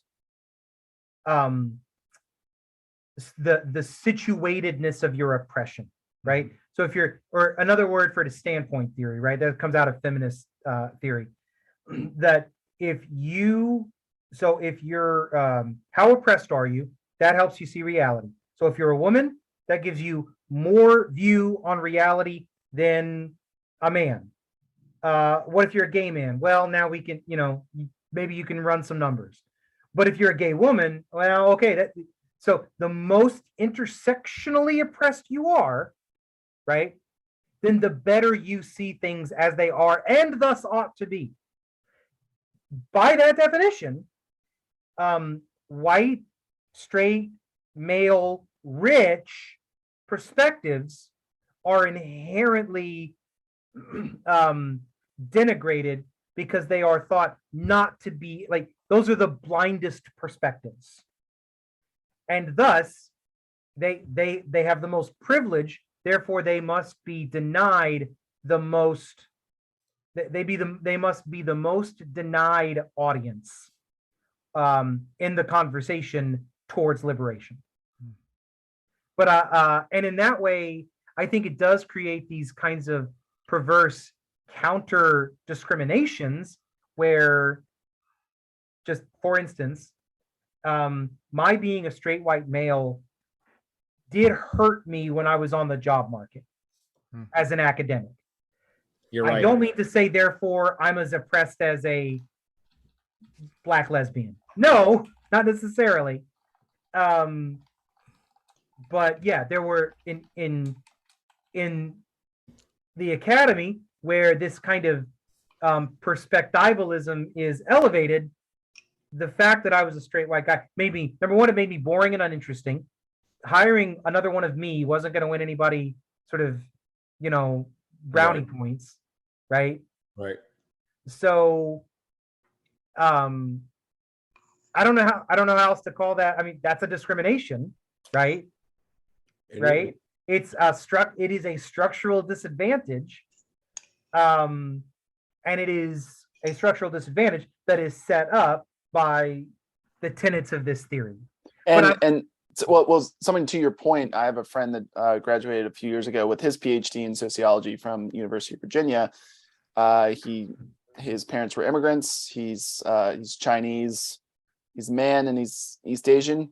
Took him over 4 years to find a job because he's just like, no one wants to hire me, and he knew why. Because I will not release that on this podcast. I may know him.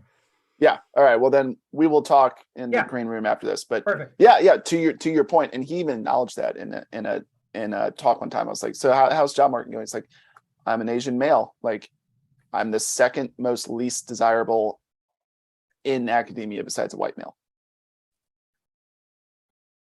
Don't cry for me. I'm doing okay. I'm not crying for you. It's just a reality of where our society is, where it's going. Anyways, I'm sure that there's a ton more behind that. Neil, you want to stab at this? Sure. So, is CRT reverse racist? I tried really hard to say no. I tried to nuance my answer and say no, because it's what you hear from conservatives all the time. It's just racism. It's just racism. Early here, guys. Jeez. Right. So I really tried to say no, it's more complicated. But listen to some quotes from critical race theorists. Quote, this is from Delgado and Stefanchik, who are definitely critical race theorists. Many critical race theorists, they say in their book, page 91, hold that racism is pervasive, systemic, and deeply ingrained.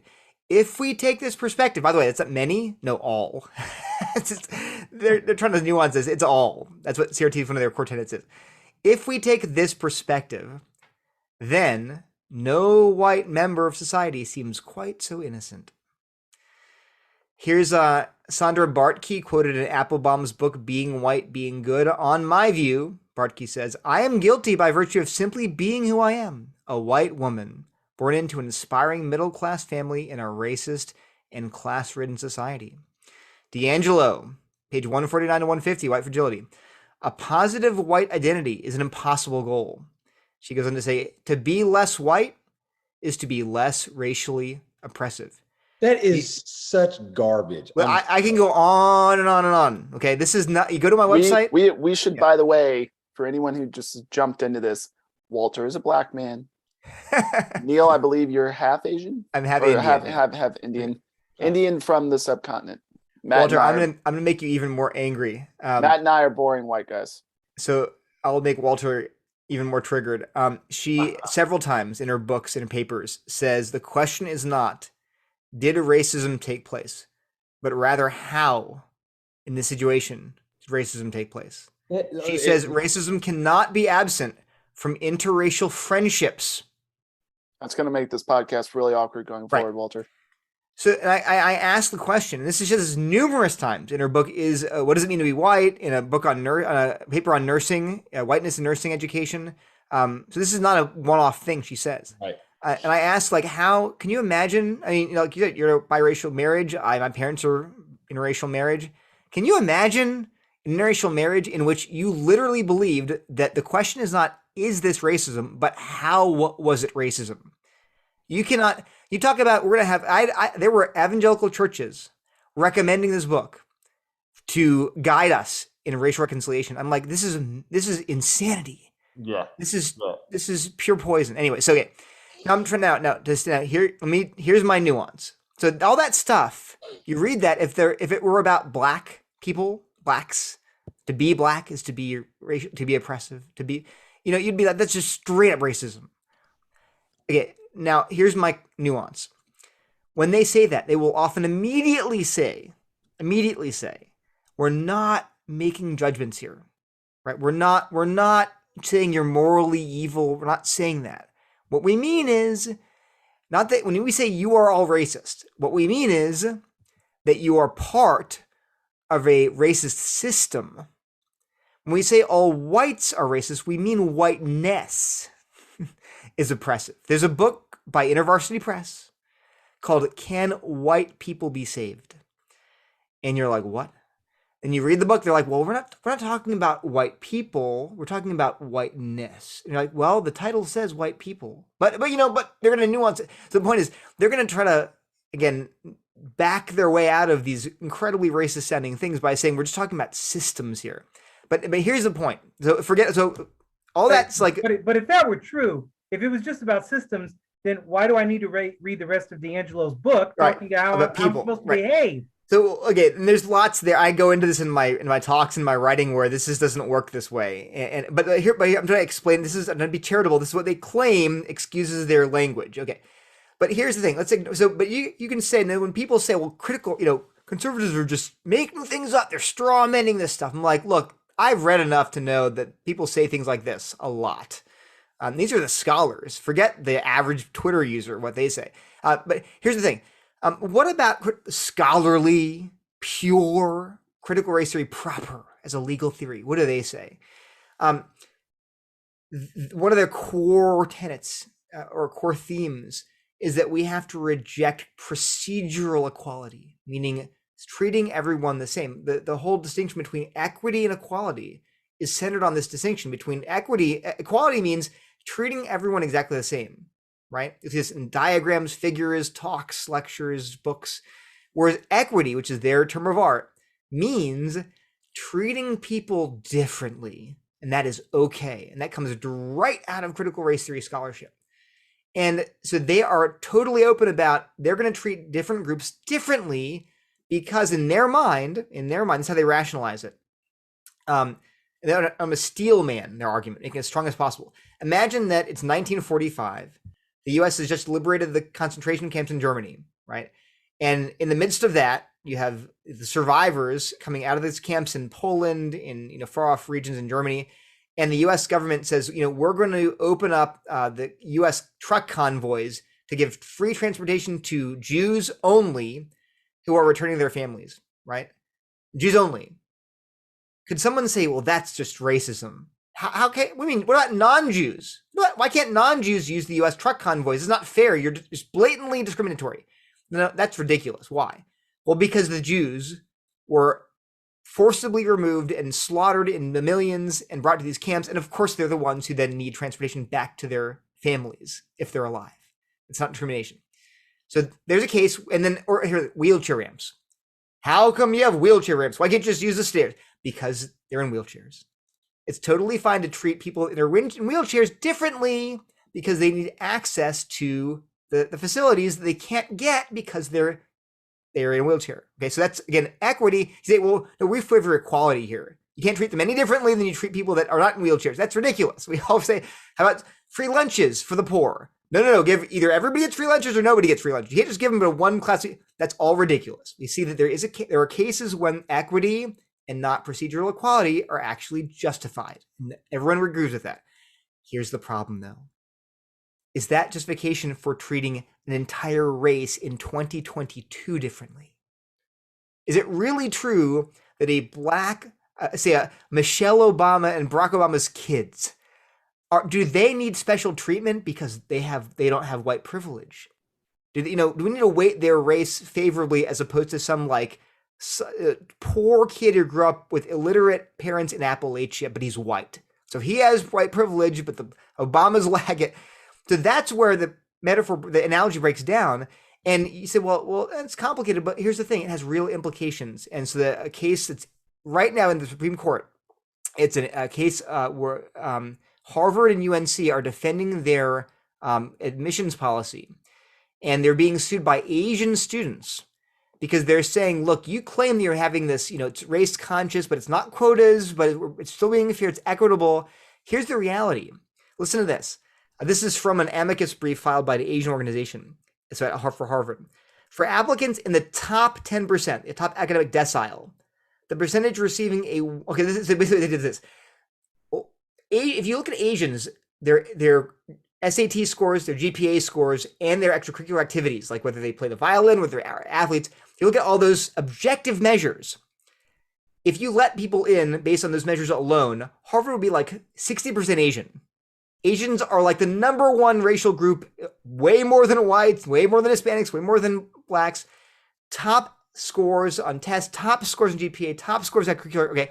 Female Asian women out-earn white males currently. They do. Yeah. Mm-hmm. It's another interesting little factor. Okay. The point is, Asians, by objective measures, are top of the top. And if you let only the top GPAs in, it'd be like, I have some humongous number of Asians. Okay. However, the actual percentage of Asians at Harvard is like 20%, which is still way more than, or I forget what it is, but it's very much more than the population, okay? So they're still overrepresented, but it's way less than they would be if it were just based on these other measures. So how come they're not admitting these Asians at high numbers? The answer is they also have a personal score. So they rank applicants by GPA, test scores, extracurricular activities, and a personal score, which is, again, like ranked 1 to 5. 1's, I think, the best, and 5's the worst. And lo and behold, the Asians have extremely low personal scores, right? Listen to this. And then why is that? Well, listen to this. For applicants in the top 10%, top academic decile, okay, the top 10% of academics, the percentage of receiving a 1 to 2 personal rating, which means that's the highest rating. That's the lowest rating. The lowest rating, 1 to 2 score on that top 10% academics. So 22% of Asians receive that is the, I'll make this up. This is the top personal, the highest personal score. Only 22% of Asians receive the top personal rating. 30% of whites do, 34% of Hispanics do, and 47% of African Americans receive that top personal score. Now, so in other words, Asians, literally the defense was, well, yeah, Asians are great academically, but their personal scores are low. Their personalities are not as good as their, what's the ranking? Asians are bottom, somehow whites are above them, Hispanics are above them, and lo and behold, African Americans are above them. Here's the kicker. Who makes those ratings? People who have not met the candidates. People that actually meet and interview the candidates. Asians are right the same as every other racial group. But the admissions officers who have never met these candidates somehow rank Asians at the very bottom. And that's why they don't get admitted at higher rates. Now, if we saw that pattern with blacks, what would we immediately conclude? This is straight up racism. Correctly. You're clearly trying to rig the system to keep blacks out by knocking down their scores. They deserve to be there. And the Asian parents are finally like, enough's enough. Hey, guess what? That type of racism used to happen, and it used to be legal. At Princeton, my alma mater, Jews were kept out for this very reason. They're like, Jews could score highly on the test, but we don't want Jews at Princeton, and so we're going to keep them out. If I'm not mistaken, that's why they created these eating clubs. I was a member of charter. Yes. To begin with, like the whole idea of needing extracurriculars and needing to be have a winning personality. Yeah, it was a, not to be too crass about it, but there were too many Jews in Ivy League institutions, and Ivy League institutions are first and foremost luxury goods for wealthy white people, and they can't have that.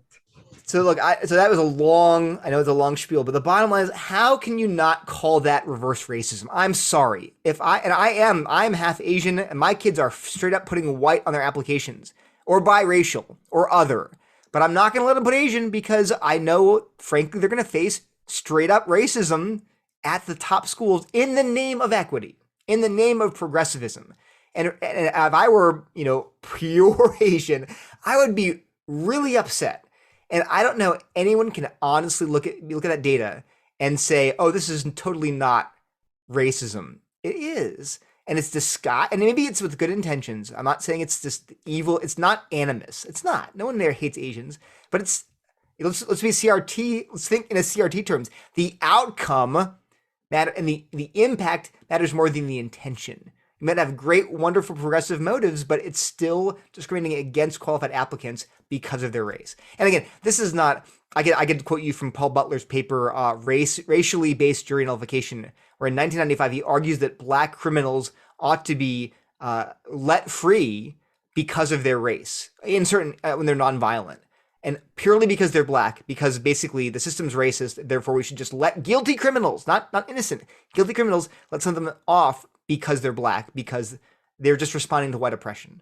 So how can you not look at that and be like, well, the Bible literally says, judge impartially, do not respect the rich or the poor, do not be respectful of persons, administer justice. How is that okay to have in the Yale Law Review in 1995 making a case that we should be letting guilty criminals off just because of their race? It's also, it's a violation of the 14th Amendment, right? That's not equal protection under the law, is it? which is why they problematize things like civil rights. Correct? It's exactly, it all fits together. They do not want what we would consider justice. They redefine justice to fit their theories about race. Anyway, the bottom line is, yeah, I'd love to say no, it's not racist, but I'm sorry, that's racist. It doesn't actually sound like you're sorry, Neil. That's all right. I'm not very sorry. I think, yeah. We'll get to be fair to myself. I do have other suggestions for how we can approach things like affirmative action that do not rely on these really jacked up theories of justice. But, maybe that'll be a part 2 if we all want to do that. Walter, you mind if I take the reins back?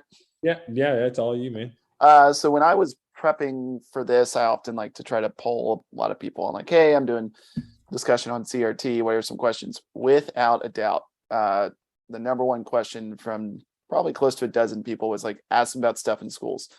So I tried to boil it down to basically maybe 3 questions. But we'll go with Matt first. I think Neil might have a little bit older kids. We'll go with Matt first, and then Neil. Neil is a homeschooling dad, so it's kind of 1 foot in, 1 foot out almost. And I don't know how old Matt's kids are, but my oldest is 13, and they're all in public school. All right, there we go. Matt, is critical race theory and even different strands of critical theory being taught in public schools? Yeah. And is there there you go, that's an easy answer. Yeah, but is this like a technical answer? Because I know a lot of people from both sides have said like, well, no, Derek Bell isn't being taught to kindergartners. That's but true. is there like a trickle down effect in how maybe how could you spot this? Yeah, so I think, okay, and spot this in an honest way, because we do not want any of us, or we do not want to be falsely accusing people, or even people getting doxxed on libs of TikTok or something like that. Yeah. Okay, so let me first put it in a coy way. Yes, critical race theory is being taught, but probably so is like Friedman or Ayn Rand is being taught in public schools, or at least it was taught to me. I mean, like all these ideas, I reject the idea first and foremost that any of these ideas are somehow quarantined to particular spaces of our society.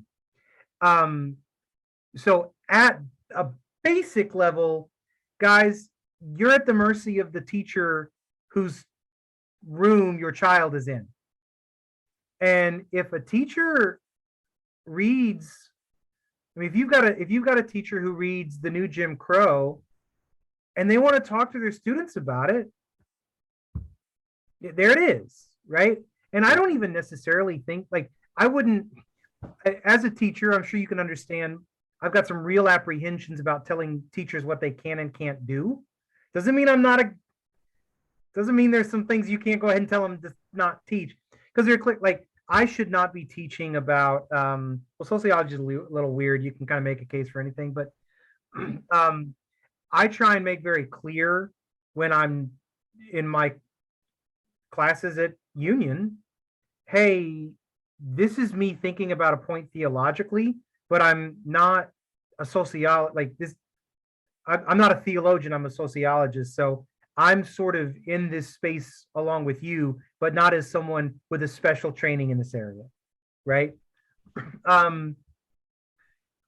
What I do think is happening though is, look, like I said, I mentioned the 1619 Project, and that's all the evidence I need to see that that's at least one example of critical race theory style curriculum being pushed and offered and curated for the purposes of dissemination in public schools.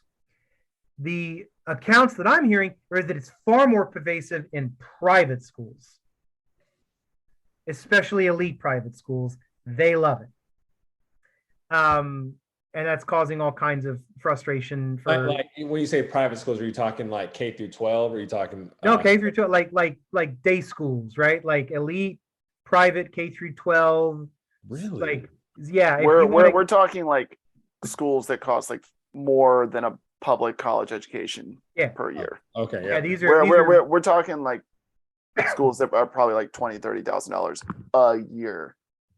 but that's like there's like a you can sort of say whatever. Why do people care so much about what happens at Ivy League institutions? Because what happens at Ivy League institutions affects the rest of higher ed. If Princeton tries something and they like it, well then Wellesley's going to try it too, and then UConn is going to catch wind of it. They're going to try it too, and then eventually UConn and UMass are doing the same thing, and then it gets to the University of Michigan, and we're off and running, right? That's sort of that's the stream of these different strategies. And if it's happened, and my goodness, Robin DiAngelo is a doctor of education. She's in a school of ed. She's independently wealthy now, I suppose, but that's her. That's her background. I'm in a school of sociology. She was in a school of education, which presumably, I guess, is it's a pedagogy. And for the most part, I think those places are still interested in how to form kids, right? It's how to teach math to 10-year-olds. So it's being taught formally and informally. You might be able to do something about the formal.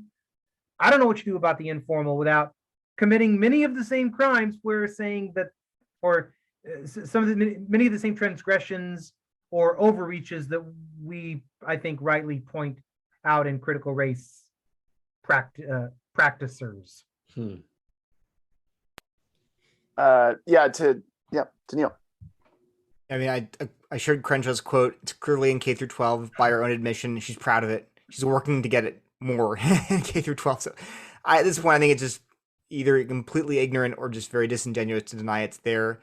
And I think that the way to frame the question to make it undeniable is just to ask, are the ideas of CRT being taught in schools? And the answer is yes. And you can find a gazillion videos and libs of TikTok of teachers bragging about how they're teaching their kids about CRT and gender theory and white privilege and heteronormativity and all that stuff. So I'll push back on completely ignorant, if only because it's now become kind of a culture war type deal. And if Tucker Carlson says it's being, or Christopher Rufo says it's being taught in American schools, the immediate line for anyone, I mean, they only have to think about it for like 5 minutes, but the immediate reaction is like, well, of course that's not true. Tucker Carlson just said it. So humans are tribal. It's very unfortunate. Just look at Genesis 6, 12, 11, Tower of Babel, right? Just, we're tribal. It sucks. All different languages. Sometimes we speak English and we're not even speaking the same language. Yeah, so but it's definitely there. The thing that I don't like is when you've seen it in the media, and it's always like, is CRT being taught in school? CRT. It's like, not necessarily, but the ideas are there, right? Like that's what, like, and I hate how they never ask the question, are the ideas being taught? Or even asking the question, how are these ideas trickling down into K through 12? It's just a yes. It's always a yes or no question. The idea, like, it's like saying, the analogy I use is saying, well, is atomic theory taught in K through 12 schools? Well, no, it's a graduate level subject. Well, did they learn about electrons? Well, yeah, as kindergartners. Yeah, there you go. That's atomic theory. It's like, it's presented to an elementary school level, but it's still the ideas. That's the point. And so it's very, again, it's pretty, again, that's disingenuous to say it's not there. All right, I will first ask this question to Neil and then kick it to Matt, but I think we already gave away possibly part of Neil's answer with just revealing that Neil already homeschools his kids, has homeschooled his kids for 8 years. So I live in Virginia. Governor Youngkin, a Republican, kind of came from behind and won kind of more or less on kind of a two-pronged approach of both his opponent, former governor, just having a horrible one of those horrible quotes that kind of bombs you, but also Governor Youngkin being pretty solid on school choice and a few other things. And so even if critical race theory isn't being taught in a lot of schools, there's both your answers is yes on some sort of trickle down effect. What is a way to counteract counteract the teaching of it.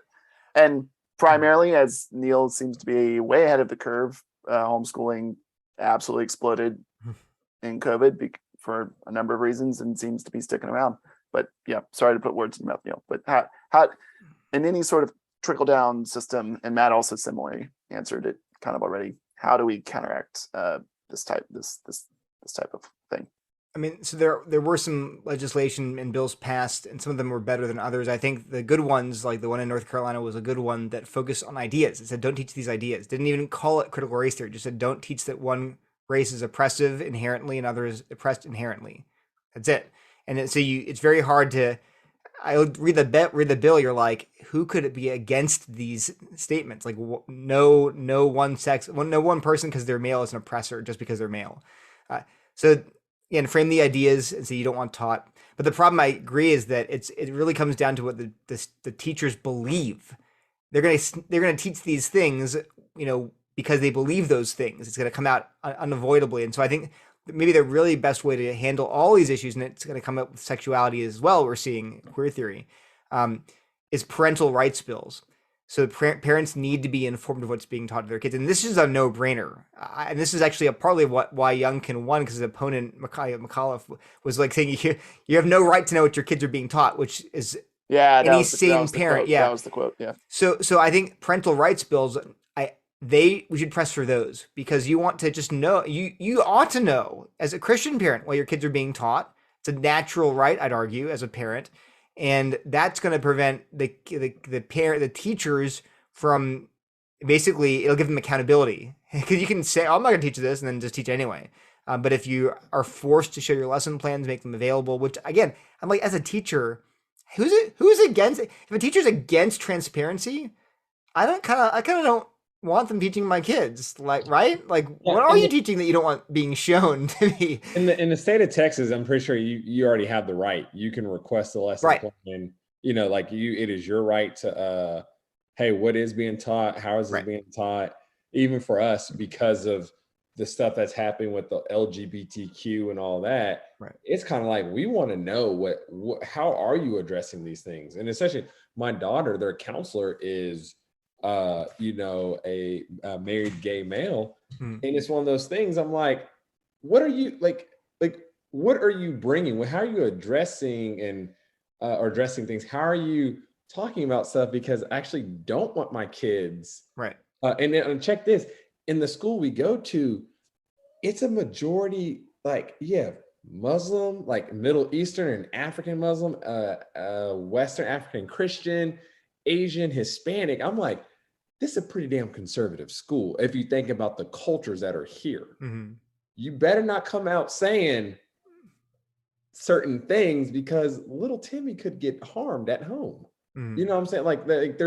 there are real, you got to be careful because of, at least at my daughter's school, you got to be careful because of how conservative the cultures are that go to that school. Anyways. My answer basically is, I think the best approach is parental rights bills, transparency, curriculum transparency, which is, Chris Rufo, the big, scary conservative activist, is pushing those. And I think I can't see a problem with that. Right? It seems like a no-brainer to me. Matt, as the teacher, as a teacher, we actually have two teachers. But it seemed to indicate earlier that you might be like, yes, this sounds good in practicality, but devil's in the details. Yeah, and I would distinguish between what I do and what an elementary school teacher does, because and not to split hairs, but one of the things that really became clear to me was a disconnect in who we think teachers work for, right? And I used to play this game with teacher friends of mine, and I said, okay, so I'd ask, who do you serve? And these are K through 12 teachers, and without fail, they'd say, oh, I serve my students. And I said, wrong. And this really came clear with COVID. No, as I'm having to do public school at my house with my wife, who's an engineer, and both of us trying to do our jobs while also doing someone else's job, as they would just funnel curriculum to us and and we didn't really, Jackson, Tennessee is not exactly, it's pretty Trump country. So we weren't probably dealing with the problems of like Loudoun County, Virginia, right? But what became very clear to me is no, teachers don't serve students, they serve parents. Because whose responsibility is it? And this is kind of my answer to the question. Whose responsibility is it to make sure a child is educated first and foremost? Parents. It's the parents. Always the parents. Now, so, okay, Walter, and I can't ask this of Neil because he's taken a different approach. But Walter, why don't you then take your kids to the job site so they can be educated by you? They're too young right now, but I have let my daughter use my nail gun or nail guns and hammers before. Right, but are you going to teach her geometry? No, because I was terrible at it. Well, you might be able to pick it up if you needed to, right? Yeah, but you also have a job. Yes. And so we outsource this as a society. We outsource this to specialists who we trust to educate our children in absentia of us. So, yeah, we need to know what's going on because that's it. In a Republican society, like in a republic, I should say, that has to be understood as a partnership between parent and teacher. And it has to be a negotiated one. I think for the most part, I'd like to think for the most part, this is understood. Where in the places where our culture wars don't quite reach in and become prescient on us, I'd like to think that for the most part, teachers and parents work together to produce an outcome that they can both live with for their kid. I won't go so far as to say that's most of the time, but I'd like to say it's fairly common. But well, Rob, when you originally asked the question, like, what do we do if these critical race theory ideas are being taught in our schools? Well, I mean, they are being taught to our schools, but so are consumerist ideas, so are neo-pagan ideas.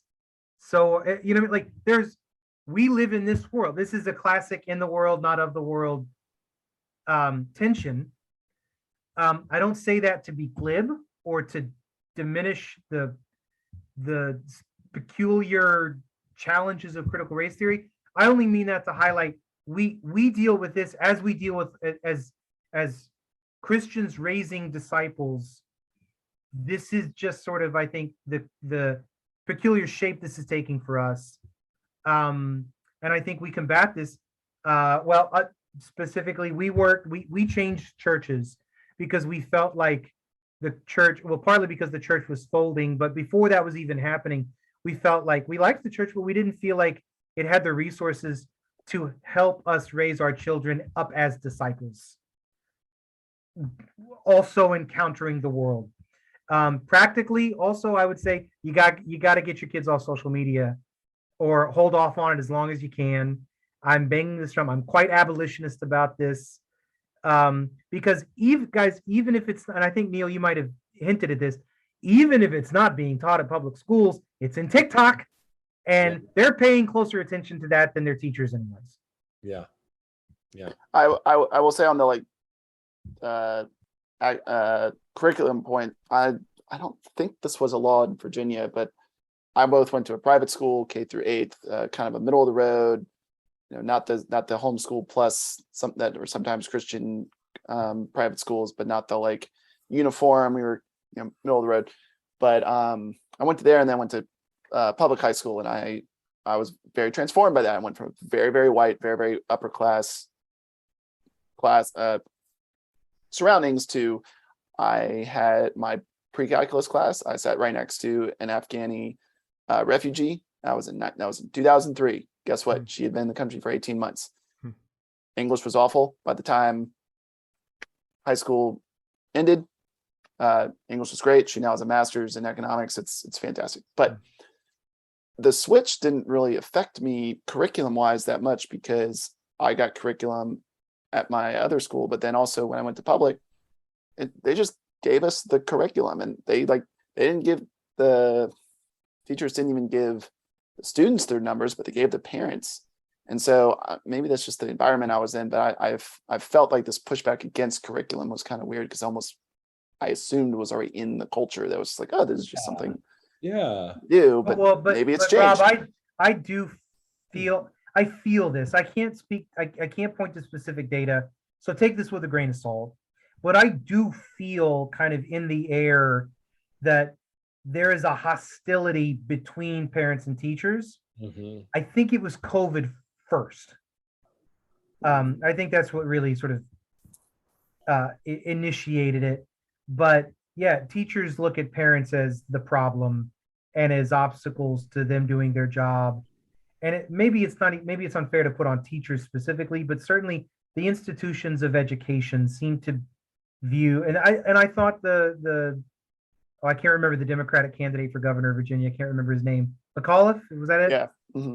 I thought McAuliffe's quote, the reason it was such a damning political moment was because it resonated, because people were feeling that was true. Like, see, he admitted it. He doesn't think that we should be involved in our kids' Well, I looked it up that just now. Not only did he admit it, then he was re-asked it a few days later. It's like, of course I mean that. Like, and then it was like, all right, now you're really done.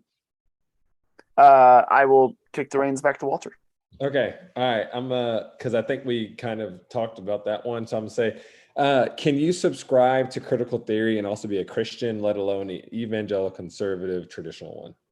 Neil. Depends what you mean by subscribe. I think these ideas, like, they're in the water everywhere. I think that they're incompatible with Christianity at a most fundamental level. The ones I talked about at the very beginning. So Right. just simple example. I mean, forget the whole idea, the obvious idea that even critical race theory from the outset has viewed heterosexism is an oppression. Saying that heterosexuality is natural and good and God ordained is oppressive. It's just what's a core defining element of CRT and all these different theories that are out there. But there's lots more than that. But the big thing is just this. Critical theory today, contemporary critical theory, it sees everything in terms of power. It's a way of looking at reality. It's a worldview. It is. I can't. It just is. And you can talk. Plugrose and Lindsay wrote a book called Cynical Theories, and in that book, they were both atheists. At the time, they were both progressive atheists, and they both say this is a worldview. This is a meta narrative. It just is, and it's going to therefore compete with a Christian meta narrative.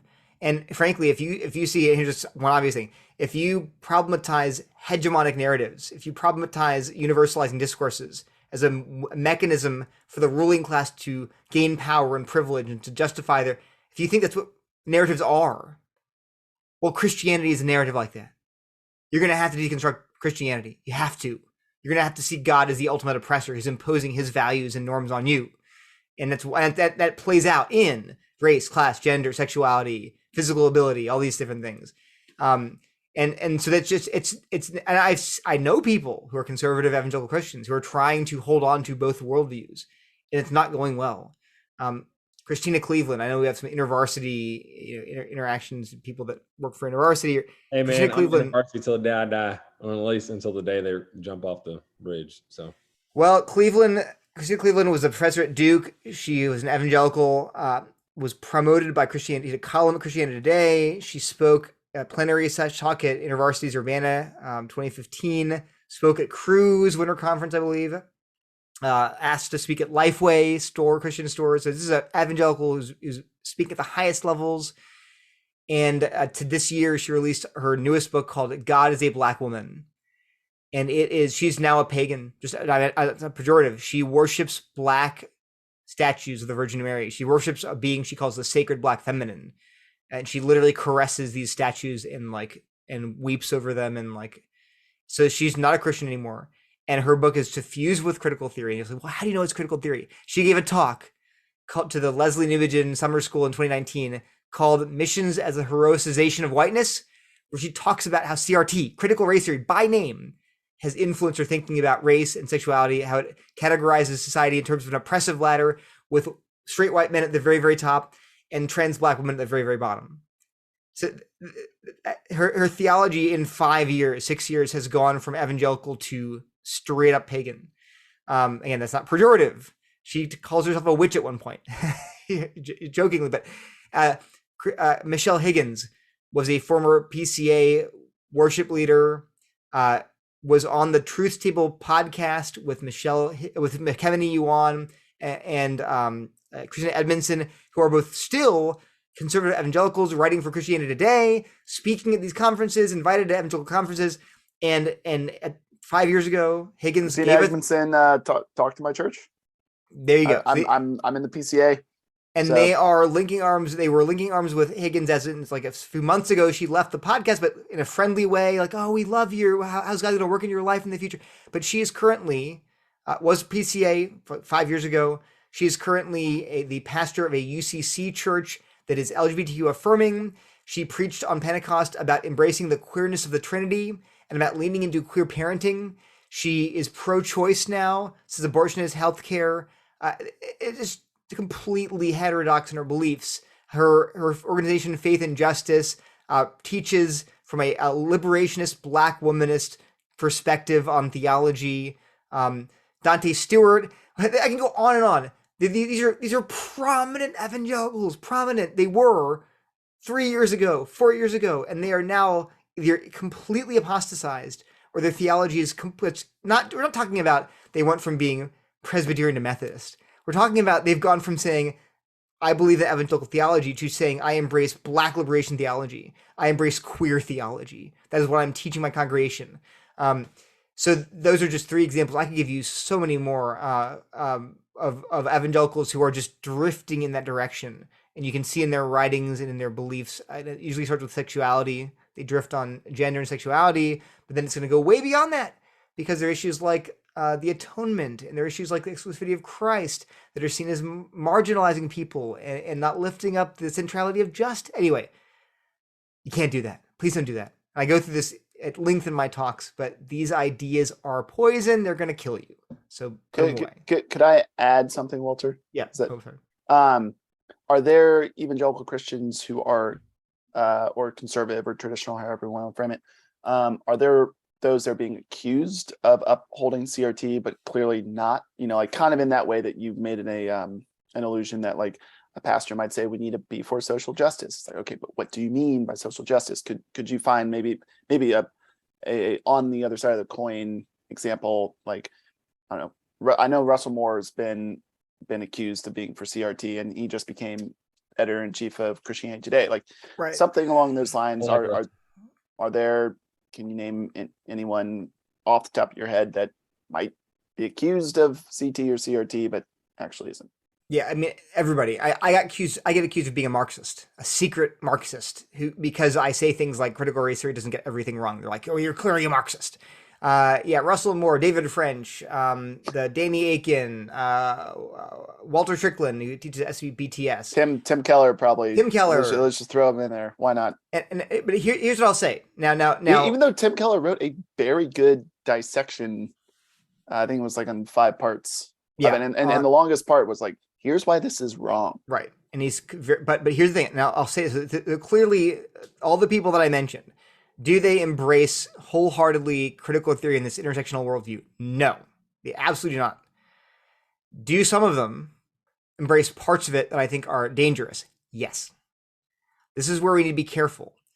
What I'm saying, so all of us have these competing ideas bouncing around in our heads. I do. I know I have these beliefs that are actually not compatible with the gospel, but that I've latched onto, and that's why we're called in the Bible to constantly renew our minds, to test ourselves, to examine ourselves, to bring every thought captive. It's the whole point of those commands. So we all have those ideas that we haven't tested them, we've embraced them, we don't see the problems yet. I do think many of those people, not all of them, but I think some of them are being, they're all being accused, I think, way over the top, including me. I don't think we should therefore conclude it's all just slander. No, I can point to statements that not all of them, I can't off the top of my head, but I can think of other statements that they've made where I'm like, I wouldn't have said that. This is where we have to have both charity and also clarity. We should be, it's not, so I'm a huge Tim Keller fan. He was super important to me formatively as a young Christian. I still credit him with tons of my theology, right? That all being said, I do think he has said some things that are not true. I do think he is not as clear as he needs to be on this very issue. I do think, and I can point to talks he's given and things he said where I'm like, that's not true. That's not, we can't have sacred cows. We cannot have our favorite preacher. I love him so much. You dare not speak a word against him. No, that's, you need to, in love, be able to say to your brothers and sisters in Christ, I think you're wrong here. And I do see this tribalism where we're like, if you're on the John MacArthur tribe or you're in the Tim Keller tribe, which are you? Just call it out, and then you don't dare speak a word against John MacArthur. You can't speak a word against Tim Keller because you're in there. I'm kind of hearing some echoes of Paul. I'm of Apollos. In this. I'm reading 1 Corinthians with my kids, going through I'm of Paul, I'm of Apollos, I'm of Christ, and pointing out to them, we can't do that. We need to be able, and frankly, if Russell Moore or David Fincher is listening to this podcast, probably not, but I do notice that would be amazing. Russell Moore and David French, please come on here together. I do think this is a danger. The more prominent you get as a theologian, as a public theologian, the more you tend to just discount the little people. These are just the hoi polloi, these proles that don't understand me. And I think I do see that sense where I feel like sometimes these major figures, I feel like they're not really listening anymore. And if you criticize me, it's because you just hate me and you're a slanderer. Not, maybe I'm not perfect. So again, this is for me too. I'm fairly prominent in some circles, but I need to be open to criticism and not just dismiss it. Oh, you're just a hater. Yeah, listen to your haters. Yeah, there's a theologian that I follow that who hopefully will be on. We're in talks to have him on, Matthew Kamenik, who's tweeted like just several times being like, if you want to be a good theologian, you need to keep regular friends. Yeah. Anyway, so my only point is, so I do think all the people that I named, if I remember correctly, I think all of them have been unfairly accused of really outrageous things. But I think probably all of them, because all of us have said things that I'm like, well, that's not right. And need to be then open to saying, I got to step back and re-examine my beliefs. And maybe they're fun. No, I think I am right. But my point is, I just think we can't put ourselves on this pedestal where you dare not speak to, who do you know who I am? I'm you can't do that. It's all you, Matt. What are your thoughts? Remind me the original question. Yeah. Can you subscribe to critical theory and also be a Christian, evangelical, conservative, traditional one? My short and sweet answer is no, because I think it comes down to, at the end of the day, who will you serve? Right. I don't like to be that cut and dry, but I do think this part is important. Like who will you serve? Mm-hmm. But I think the question kind of gets at some of the angst surrounding this issue. And this hits close to home because I am sort of on the periphery of Southern Baptist politics and conventional politics. I don't want to present myself as someone who's active in them, but I'm in fellowship with those who are. And a couple of years ago, this was sort of the topic du jour at the convention. I think it was the 2019 convention in Birmingham. And there was a resolution brought forth to make critical race theory something that seminary students could draw insight from, but must be brought under the authority of the scriptures. And I got to be honest, worded that way, I think that's responsible. Worded that way. I don't want to foreclose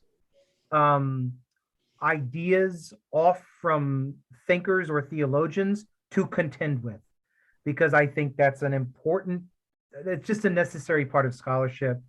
But I also think it's like, that's crucial to apologetics and evangelism. You don't make winning cases for Jesus by ignoring the worldviews of the people in the world that you share. Yeah. But I thought the resolution was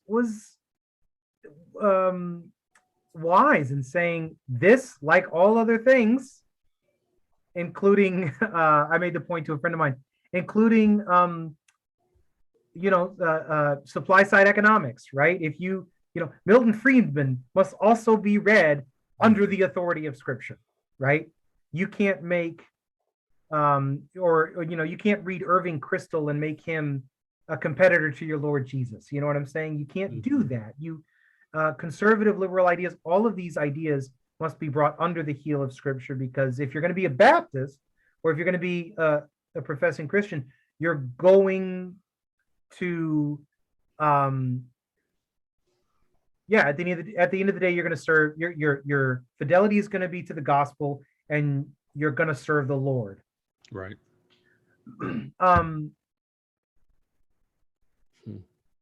And I don't see, I'm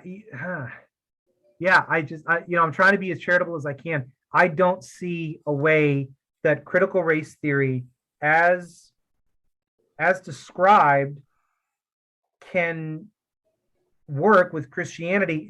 And practically speaking, I might even add this point, which a friend of mine, who I think is a little bit more amenable to critical race theory, he kind of brought out, and this is at the end of the day why even he couldn't get with it either, because just practically, guys, as a worldview, show me where the grace is. Mm-hmm. Where is it? There's not. It's not. I don't see it. It's not there. I think it's plenty of damnation. It's plenty of depravity in its own way. And if you want to use different words, you can. But there's nothing. The revolution of the gospel is the combination of your ultimate depravity and your whole redemption, your redemptibility, I guess. Right. That's remarkable to kind of figure out a way to marry those two things. Yeah. There's nothing redeeming. I honestly, I don't see the grace, and I don't see much redemption either. In fact, and this goes all the way back to critical theory. There's no redeeming because there's nothing Edenic. There never was an Eden. Yeah. So there's nothing to redeem. Yep. We need to be deemed first, and that to me feels pretty foundationally anathema to Christian teaching, Orthodox, Catholic, or Protestant. Yeah, that's a word. That's good. That's good. Okay, getting into our final round of questions. I got to stretch, man. I don't know what time y'all got to go to work tomorrow. Matt, then Neil, what is deconstructionism, and how's it connected to the popular saying, deconstructing my faith? I don't get that. And people who say I need to deconstruct my faith, I'm like, I don't get that. Well, deconstructionism or postmodern conversations, the labels get so muddy. Okay. We kind of touched on it, Walter, when we were talking earlier about what postmodernism is and how you get rid of the narratives. And so you what it's Clintonian. It depends on your definition of what is, right? Everything is like that. What I think, but I don't think that's quite what people are talking about when they're talking about deconstructing their faith. Right. Okay. I think one of two things may be going on, or some combination of the two. One is, and this resonates with me because I was optimistic about the early emergent church as a movement for producing something exciting and good. Mm-hmm. There's a deconstructing of faith, which is trying to filter out what is sort of like specific worldly, kind of like what Neil was talking about just a second ago. What is it about my faith that's not really my faith, but is just like cultural stuff I've picked up along the way that is keeping me from a more obedient making of my life a more obedient love offering. Right. So how do I break all that down? Okay. There's that. There's also maybe, I think I may have even used this phrase when I last talked to you guys. I'm really interested in this phenomenon that I call NPR Christianity, which is a kind of Christianity that is just really concerned or sort of preoccupied, maybe even insecure, right, about whether or not their faith would be accepted on Fresh Air with Terry Gross. And if uh, if that's a sentiment that's animating you, then you could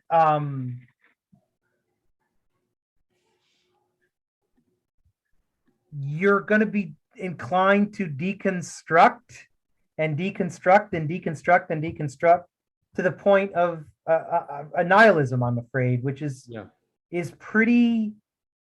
a pretty widespread condition amongst a lot of people and a lot of thinkers. It's just tear everything down. And I do think this phenomenon is happening across the political spectrum. We tear everything down, tear everything down, tear everything down, tear everything down to the point so that we're all postmodernists, whether we recognize it or not, because we're just stuck with power.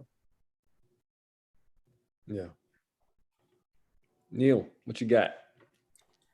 Yeah, I mean, Derrida coined the phrase deconstruct. Well, he got it from, I think, Hegel, actually, but whatever. Or was it Hegel or was it, I don't remember. Anyway, his approach to text where he wanted to destabilize meaning by showing its indeterminacy and questioning these purportedly obvious traditional interpretations. That then became popular among the emergent church.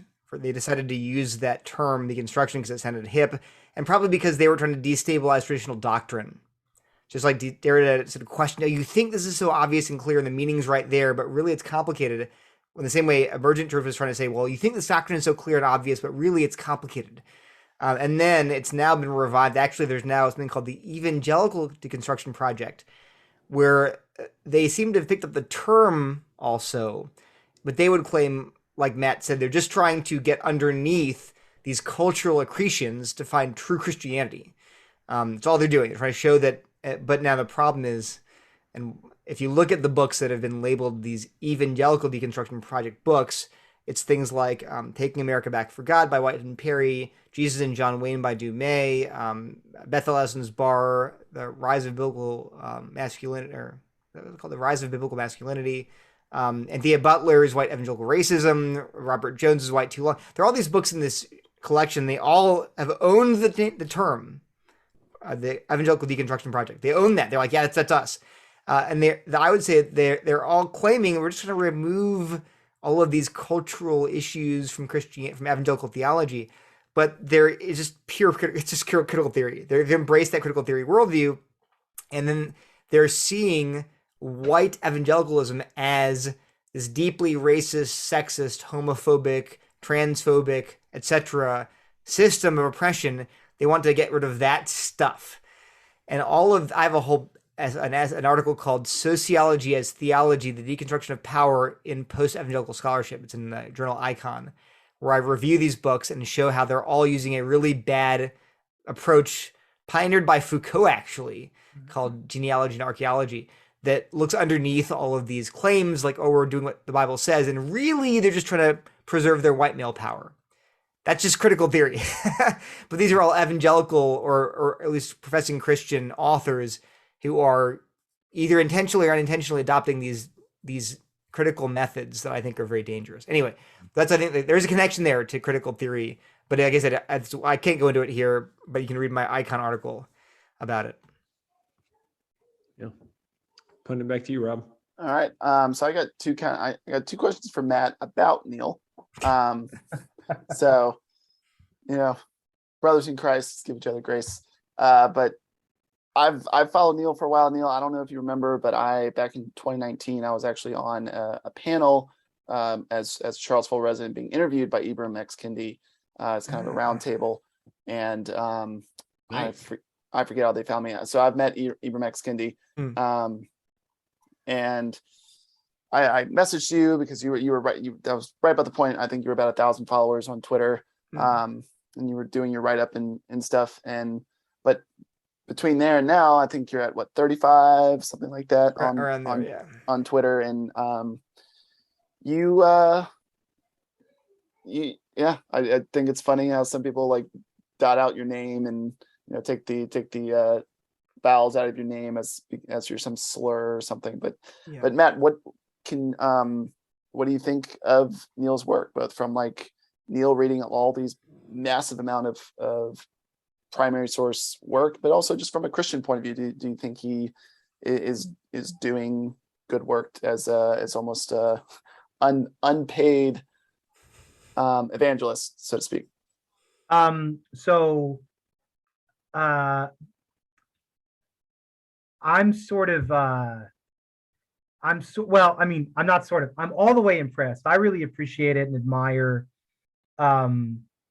anybody who's willing to just tackle the project, right? So Neil, I commend you. It also harkens back to like when scholarship was based on benefactors, right? Like you didn't need the academy, you just went and did it, right? Now you needed people who could, forward you money so you could afford to eat, but the academy has helped a lot. I don't want to say I'm anti the academy. I like the academy. Overall, I think it's been net a positive institutional development for humanity. But I also am working in the academy at a time where the industry has, if I can be so bold as to say, never been so insecure about its industrial capacities and never so deluded in denying that they have any industrial capacities. That's a really wordy way to say, this is a business, but they sure don't want to act like it. And what's more, it's kind of a failing business, or it's kind of a corrupt business. Mm-hmm. If you're in a place, and if you're in a little school like mine, your tenure survival is a legitimate question. Oh, wow. If you're at a place like, Flagship U, you're going to be fine because much of your existence is tax subsidized, but also your ability to compete is based on these very kind of crass benefactor relationships between corporate donors, and your research, the research that generates revenue is, it comes from it comes from big money donors, right? Or foundations who are, like just funnels for corporate money. Or you make money by providing a resort experience for kids who don't want to grow up yet, right? So like that, all the while you're pretending that you're here to get people a job that will pay money. I mean, it does. College educations do produce better economic long-term outcomes, but it's increasingly crippling you with debt, and they sure do provide a lot of distraction to keep you from actually getting an education. Or the third kind of institution you're at is a place like Harvard or Princeton, which is so exorbitantly wealthy. I just know that that's all I know about them, because they're kind of like closed systems, right? So,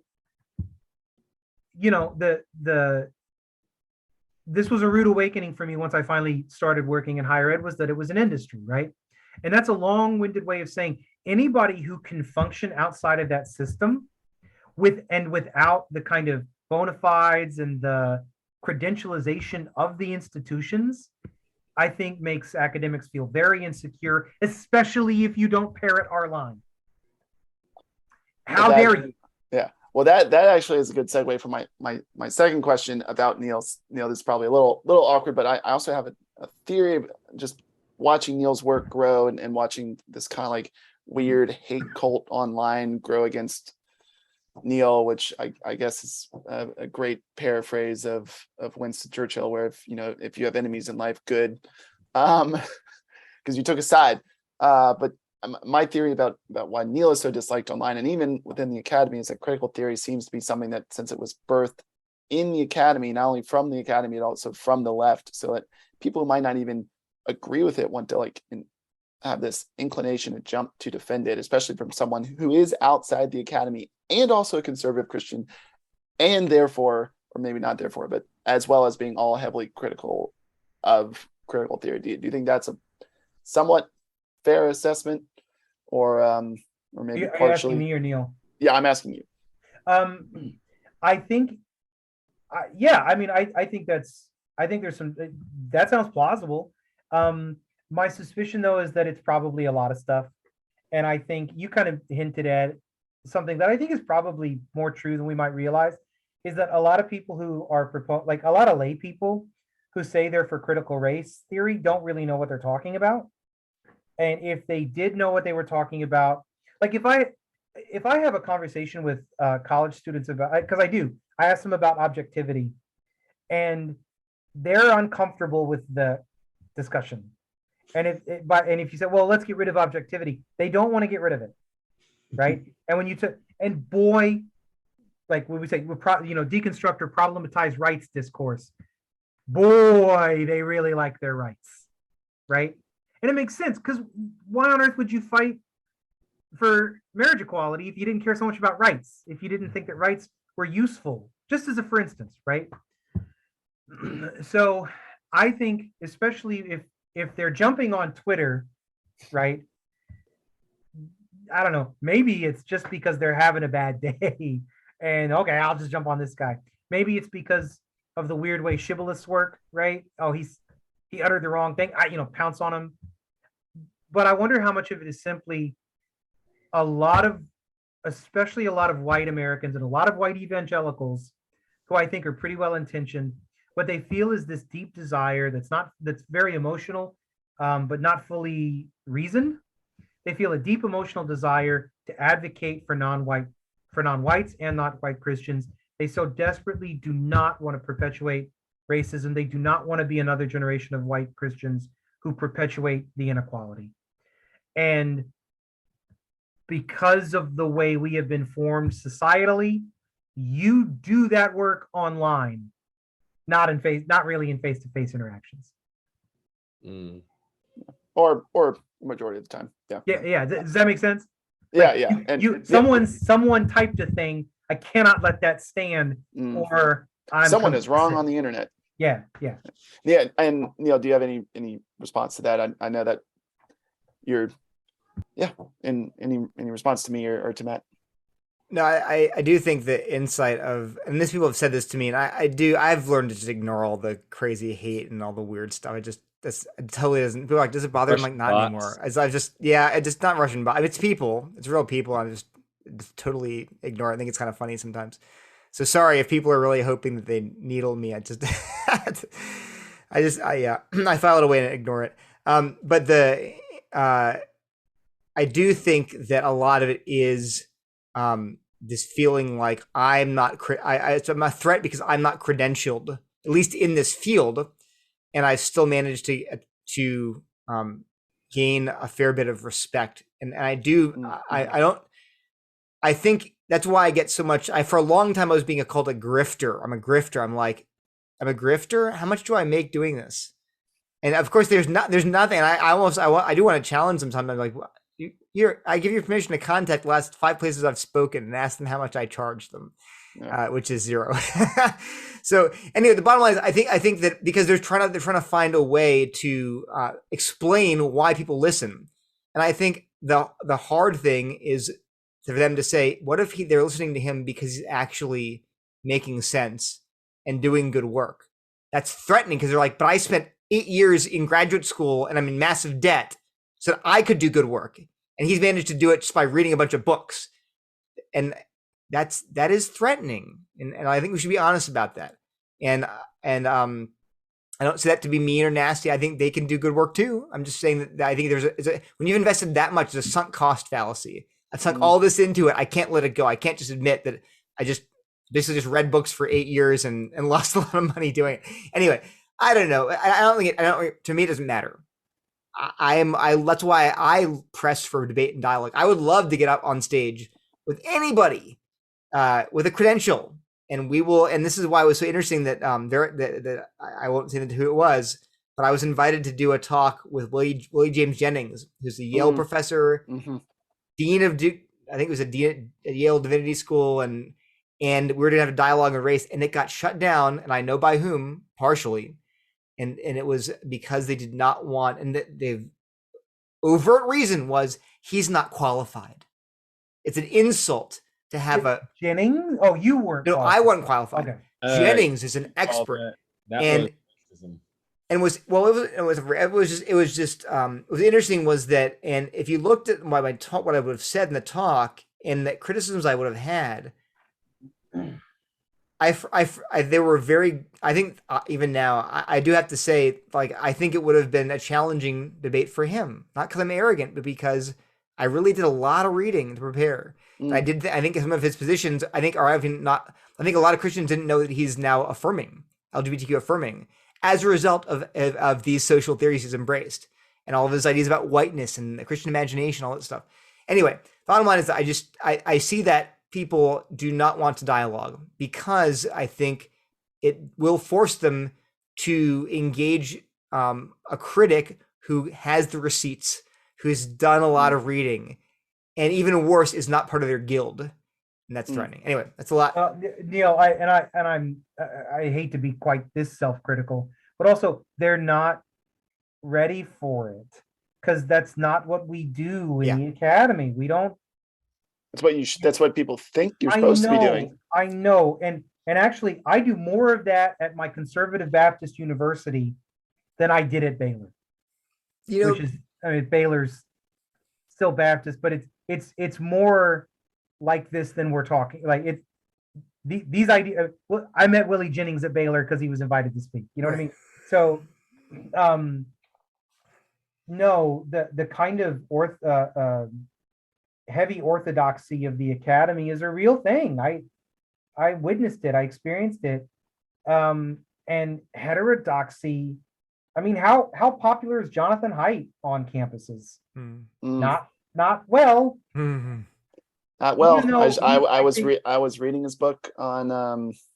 He wrote "Coddling the American Mind."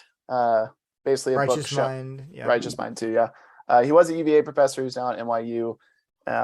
He wrote this big bestseller, "Coddling the American Mind," and basically how like younger millennials and Gen Z are basically like being coddled in their education, in their social spheres, online, which is why their rates of depression was already bad before COVID and just spiked. But he's basically just like go out, like he's against safetyism. He's against. Now he's basically come out as like fully anti social media. But I haven't read Coddling, but I now have, and I showed it to my next door neighbor who's a college student at UVA, and she kind of looked at it and she was kind of like talked for a few more minutes. We normally talk on my porch for a while my kids are watching some show, but she left earlier after she saw what I was reading. And I was like, I don't know if that's it, but she saw what I was reading, and then she kind of left a little early. So one more thing I'd say is that the lack of dialogue is shocking. Actually, and I have to say this, as a scientist, I'm shocked by the lack of dialogue, and I'm shocked by how shoddy high quality scholarship actually is. I have found, for example, I'm getting the level where I've read enough. I can identify plagiarism in major books. A good example, I mean, and it's just out there. And I find it now. I'm like, this is plagiarism, obvious plagiarism. And in just the terrible arguments. Ibram Kendi's book, this is shocking. Wait, which one? Stamped from the Beginning, right? In my review of it, I identified like 5 just factual, obvious, and I got by Googling. I like Googled stuff. I was like, this is not true. And I'm like, it's obviously not true. And I actually emailed, I won't name him, I emailed some history professors and said, how can this be? This is like it's like a award-winning book. And he's like, yeah, but he toes the party line. So no one questions him. And he's like, yeah, you identified real errors, but no one's going to call him out on it. He's going to win awards because he's saying the right things. But and then Kendi and D'Angelo are notorious for avoiding debate. They will not debate their ideas because they're so obviously, some of Kendi's statements are just insane. They're completely obviously false. Well, that would be more of the objectivism, right? Like that the ideas you have this contest of ideas, you see who wins. No. They're past that. They're not doing it. They're doing their narratives. They have their narratives. And the narratives, if you tell a good story, then you win. Anyway, it is appalling. Well, Coleman Hughes almost have him? Coleman is constantly inviting him to debate, and he will avoid it. And so it's, anyway, the bottom line is that, it is horrifying to me as a scientist. I will say this, to their credit, scientists that I know do not have this problem. I've been also shocked at how thin-skinned academics are. Like when I'll challenge their claims, I'm a nobody. I mean, I'm an academic nobody, but they get so freaked out. How dare you, sir? How dare you question what I said? I have a PhD. Do you have a PhD? I'm like, yeah, I do. Well, but in my field. But it's just then you should be easy picking. right. That's my point. It's like if you're really that confident that I'm anyway, but that doesn't matter. The only point is, what I've learned from all this is that what matters is evidence and reason. Mhm. I have no respect anymore. Not respect. I have respect for PhDs. I no longer credit them with like some kind of superior ability and knowledge. Mhm. It's Yeah, not there. what I wanted to say is like both for Matt and for Neil, I think like you guys have both clearly read. You're bouncing off each other. You're saying names, and you've read books that I couldn't stomach. I wouldn't want to stomach. So thank you. But I think not only are you both of conservative, traditional Christian faiths that keeps you grounded, like I also see, I kind of see myself in Neil a little bit, and that I'm an engineer. I like the practicality of something, and yes, I like to nitpick. I read a lot of stuff on Islam because I'm just interested. I'm nowhere going there, but I also go to my local mosque just because I'm like, all right, well, here are books, but I want to make sure who are the people on the ground looking like. And I think both are conservative faiths, but also maybe Neil and I's like scientism on a lower S scientism kind of is like, all right, you're making some claims. Now let's run the evidence. Let's do some experiments. Let's see what's happening. And if it doesn't work, Matt's probably somewhere similar in sociology. Like, what's the polling, right? And how good of the polling is that? Yeah. Oh yeah. I need data. I need evidence. That's what I was supposed to want. That's the social science. Sorry. And what I was trained, no idea. There's not an idea out there that is off limits from testing. Right. Whoa. But you got to test it. I don't know about that. There are definitely ideas you don't ever even question. Well, Kara Bridges in her CRT book says that she explicitly says that CRT is not falsifiable. It's not. She just says that outright. It's not a testable theory. Yeah. But she's like, you know, is it a theory? She's like, if you mean testable, then no, it's not testable. It's unfalsifiable. Anyway, but okay, we only got a few more questions left. We'll wrap it up for us East Coasters. Over back to you, Walter. Okay. Actually, so this question says form from positive elements of CRT. I'll be fast. So yeah, I mean there are positive elements of critical race theory. They say some true things. That's why people accept it. You know, it's not pure lies from start to finish. No one would believe it. So examples: privilege. Privilege is not entirely wrong. It's a thing. I like to call it unearned advantage. We all have unearned advantages. You grew up in the United States in the 21st century, right? But more than that, yeah, I do think that that whites as a whole, as an aggregate in a very general sense, have certain unearned advantages simply for being white. However, here's the big caveat. It's highly contextual. You have a lot more white privilege in, you know, the middle of North Dakota in an all-white town. It's in a deep red area. But you have, I would say, negative privilege if you're a white student, straight white male at Portland, or in a super progressive liberal college town, right? So privilege is very contextual. As we just saw, if you are an Asian, you have disadvantage when you're applying to Harvard, right? So the point is, privilege, it's a meaningful idea of unearned advantages, and yet it's very contextual and it can flip depending on where you are. Systemic problems. There are empirical studies showing racial discrimination today in hiring and policing. They exist. They're not just the speculations of critical theorists. You can measure it. It's repeatable. So there are systemic problems in our society, but you cannot assume that all disparities are the result of racism. That's just not true. It's demonstrably not true. Thomas Sowell wrote a whole book called Discrimination and Disparities. It talks about how obviously it's not all discrimination.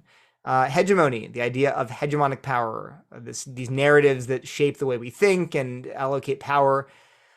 That's a real concept. How do I know? Because wokeness is hegemonic power. Wokeness has hegemonic power in the academy, in culture, in entertainment, in jobs, in the corporate business, in Google. And so, ironically, I think critical race theory in attacking hegemony has itself become a hegemony and prove that it's right.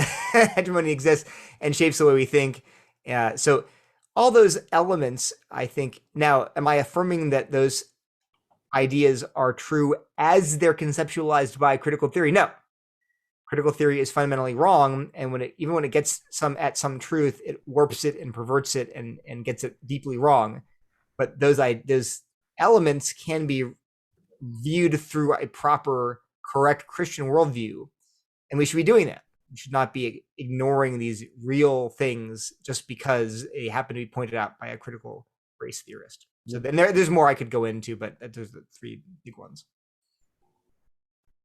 Got some positive elements. Seek to CT or CRT, Matt.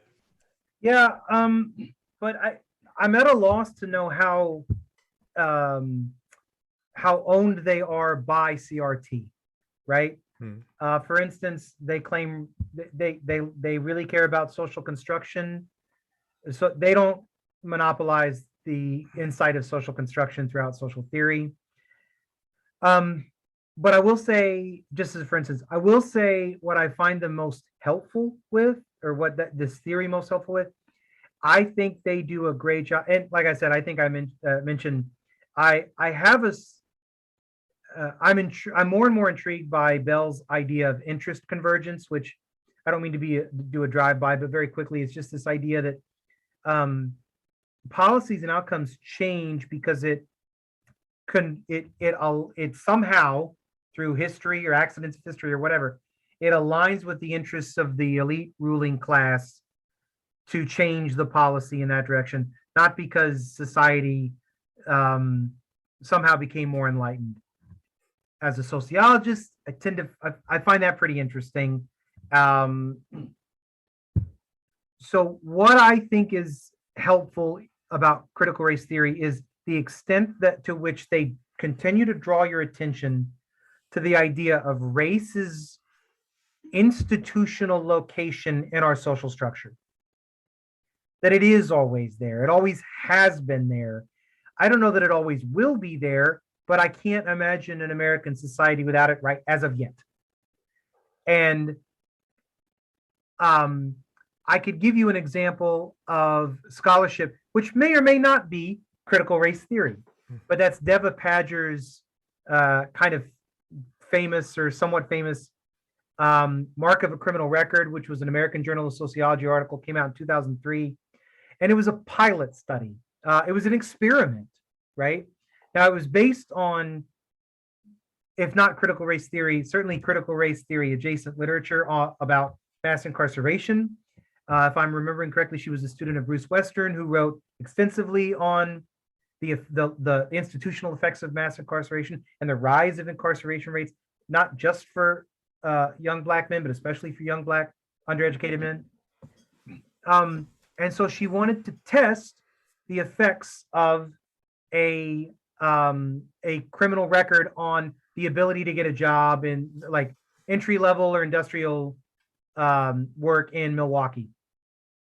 And so she did a pilot study where she answered a bunch of job ads with resumes that were more or less as identical as she could make them, but only varying either the race of the applicant or whether or not the applicant had a felony record, if I'm remembering this correctly. It was a misdemeanor. Okay. That's it. Now so what we get back from that experiment is real world data of real people making real world decisions, regardless of what their politics are. They could have been as woke as the next people, at least in 2003 terms. But what she found was there was a difference in the percentage of, obviously, so basically you got four categories. You've got white no record, white with record, Black no record, Black with record. I always ask my students, this was true when I read the article the first time, okay, clearly, obviously, white no record, that's going to get called, that's more likely to get called back than white, black, no record, because we're going to punish a felony record or a misdemeanor, we're going to punish a criminal record more than race. But what she found, and others have attempted to try and replicate the study, they haven't, to my knowledge, they haven't failed to replicate it. But what she found was, yes, white people without a record, white applicants without a record were more likely to query callbacks. But then white applicants with a record were next. So they concluded, based on data and evidence, or she concluded based on data and evidence, that yeah, like we're more likely, at least in this sector of our economy, to punish race more than we would a criminal record. Now, the conversation we've just had about critical race theory, we're doing the best we can with it, right? But that's a result. I don't know. It's compelling to me, but if we don't like the result, we either have to make sense of it or we have to go and find other data that refutes it, if that makes sense. So that's an example of where I think critical race theory could be empirically and practically useful, but you got to show your receipts. We need to see the data. So critical race theory, I'm more inclined to lean toward the materialists. I think that's interesting. I want to see things I can test. But if we're just doing this kind of like, I don't know, parlor game politics, I don't know. I just don't feel like I have time for it because real people have real lives at stake. All right, we just got two more. I'm gonna ask Matt first because I know Neil's answer, or maybe what Neil's answer might be. But what are some good resources, especially for the conservative Christian, for the public, to be able to get some sources on these topics? Ones that we can actually read and understand without having to read hundreds of pages. Something maybe 200-300 pages with some good sourcing, but not a ton. I specifically have read James Lindsay's and Alec Blockrose's cynical theories, and I thought that was both. It's probably on the academic side, not totally, but still pretty academic. It is two academics that wrote it,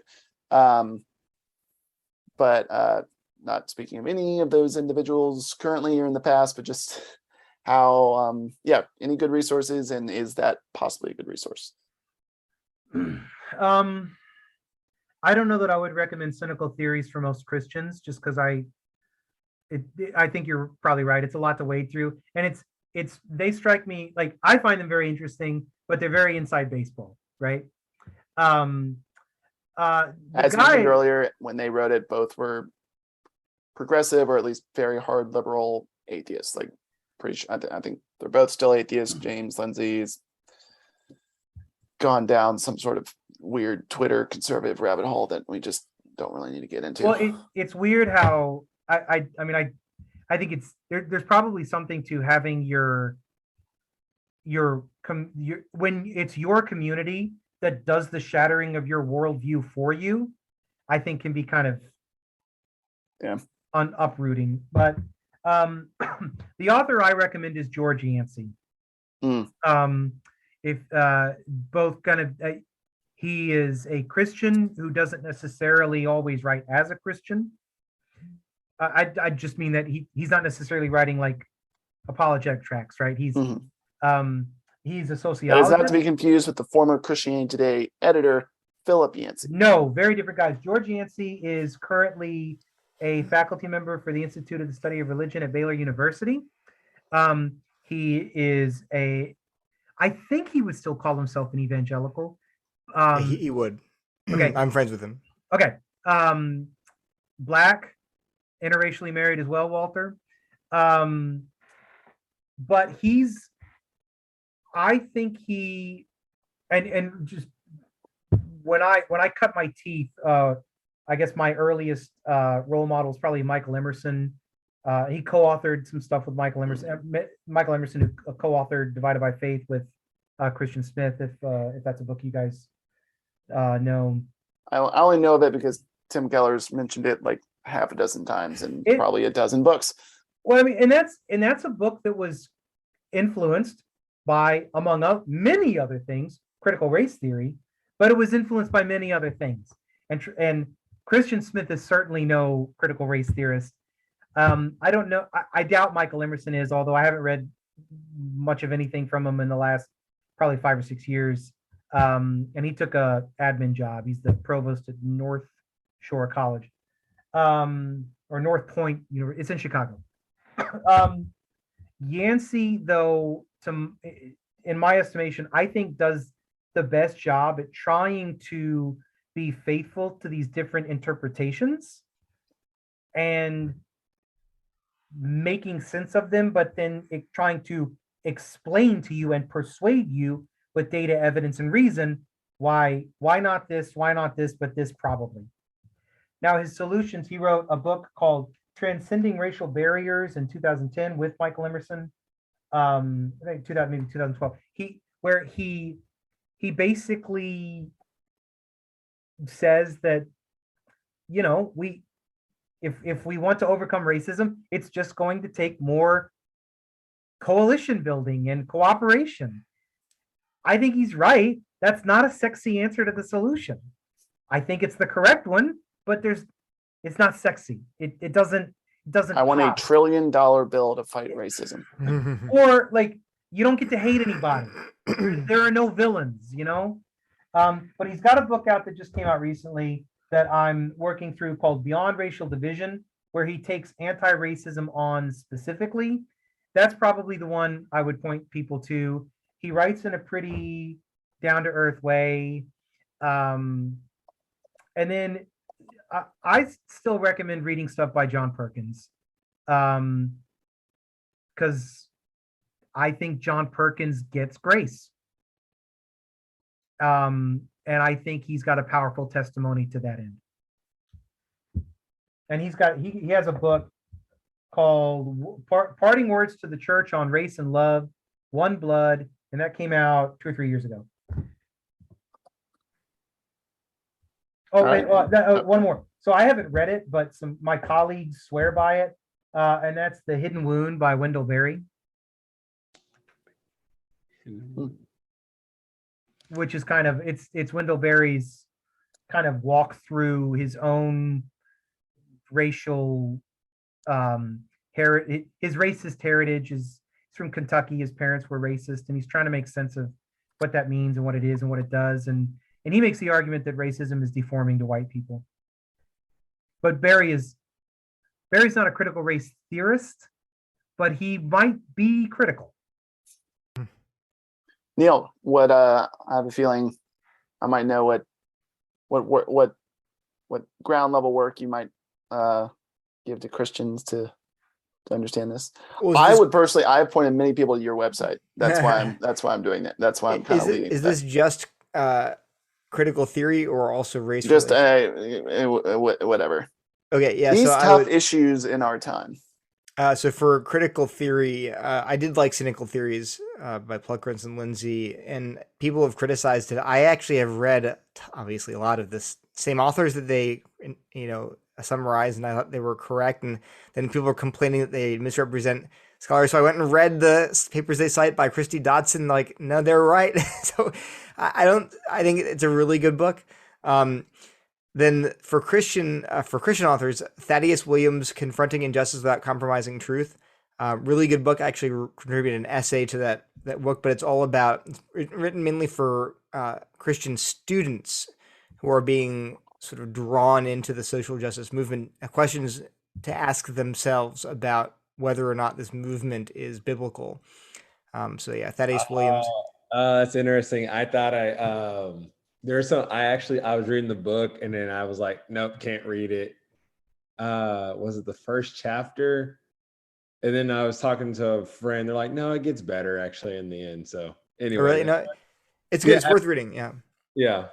So I'm not going to, but also to be fair, I don't typically read. I like just talking to people.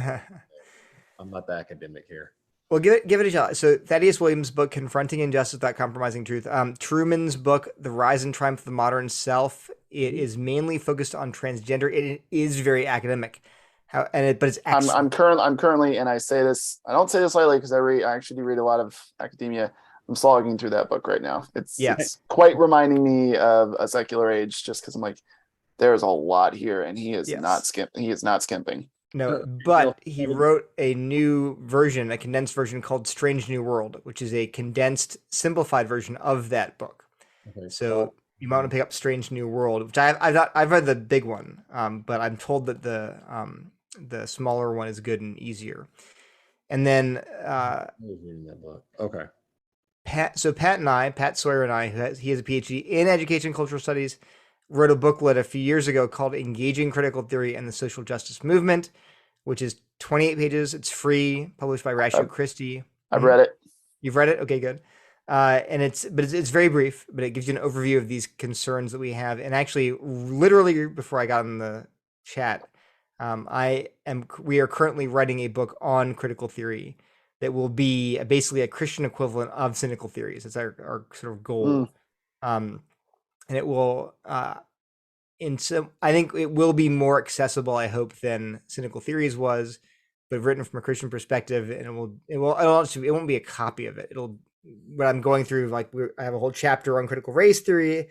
I'm writing a whole chapter on queer theory. And so it'll begin the first, right now, I've written 30,000 words, and all of it, or maybe 20,000, all of it is just reporting and summarizing these views. There's not a word of critique, nothing. So the whole point of the first third will be understanding what they're saying. Then the second third will be engaging it, and the last half will be critiquing it. So we're spending a lot of time just explaining the ideas before we even get into a critique. For resources on race relations, I like Shai Lin's book, New Reformation. I thought it was very good. I also like George Yancey's book, his older book, Beyond Racial Gridlock. I actually liked it better than his new book. I have a review coming out on his new book, and we're friends, so he's totally okay with me offering. I like the new book, but I have some concerns, mainly that I don't think he treated anti-racism thoroughly enough. I think there's some other components that he misses that are important to identify. Anyway, the bottom line is, but his book, Beyond Racial Gridlock, it's like 10 years old, but it's very good. And then the last one is actually Thabiti Anyabwile's book, 2016, I think it's 2014, The Decline of African American Theology. Now, it's interesting because it is not about race relations, and the title makes it sound negative, which it sort of is, but it highlights how much traditional African American theology was deeply evangelical. And that he actually is admonishing the Black church to recover their theology, to stop, to basically divest themselves of all this social gospel stuff, and to recover the solid biblical theology that they once had. Yeah, you mean social gospel is like capital S, capital G, not the we need to, because evangelizing could be he's basically, he says I forget, it's been a while since I read it, but he's saying there are three strands within the Black church. One is still evangelical, one is basically Black liberation theology, and one is, I think, actually a Pentecostal tradition. But he's obviously writing from the Reformed tradition, and he's urging, and he actually has a second book called Reviving the Black Church, which is a sequel on tips on how the Black church can recover biblical theology. But it's not about race relations, but and unfortunately it's framed in terms of here's the problem with the Black church and here's how they can solve it. But it actually is it's great for me. A main takeaway was that actually the traditional Black church was evangelical, and it's degenerate, like the church. I actually, in my review of it, I say, look, the problems he's citing as problems of the Black church are just problems of the American church. The American church as a whole has gone from much more orthodox theology into the prosperity gospel, into various social gospel movements, and we all need to recover this biblical theology. Anyway, but that's another. The moment an American flag or saying Pledge of Allegiance in my church comes up, I'm out of there. Yeah. So which happens. I did not realize this happens way more than I thought in this country. Sure. At my brother's church, they had the head pastor and President Trump on the screen, a recorded video, and the congregation stood and applauded because of the Supreme Court justices. And I'm like, I don't care. That does not belong in a house of worship. Not a church, yeah. And in terms of race relations, I also would read for history. There's not much history there. And there are some other books that I've read, but I actually, for history, I would just read the secular stuff. I would read Kendi's Stamped from the Beginning, frankly, and How to Be an Anti-Racist. Read it, and then read alongside of it Thomas Sowell's Discrimination Disparities and his Black Rednecks and White Liberals, or his Vision of the Anointed. Yeah, both good books. Yeah, it is, and not very academic either. Very readable. They're accessible. My point is, like, we shouldn't be. I don't ever say people should not read these secular books, even bad ones. I read tons of bad books. I just make sure you read good ones along with them, right? So don't just read one-sided. Don't just read Kendi. Don't just read Sowell. Read them both, and then ask who's making a better case. I'll kick it to Walt. I think Neil just answered half of that, but I'll kick it to Walter. Yeah, no, I feel like because Matt gave some good gave George Yancey as a good resource. So Matt, do you have anything else? Good books for works on Christian works on American race relations. Well, so I assigned the Tisby's The Color of Compromise about 2 years ago. I didn't assign it again. I don't know if I made the right decision or not. Did he? He now works at Kendi's little think tank. I found it to be, and I don't know if I'm saying it's if it was helpful or not. I thought it as a classroom text, it was potentially productive in that it was shaking, right? It got my students to really deeply consider the role of race and racism throughout the history of the Christian church. Mm-hmm.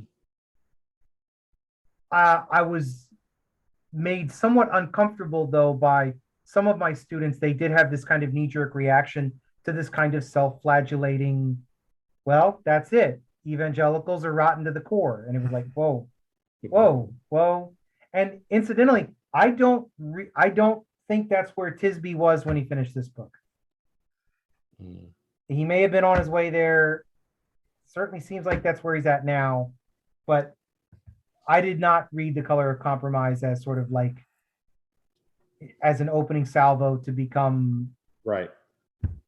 And I think if it had just held there, I think we could have, there could have been some good work done there moving forward.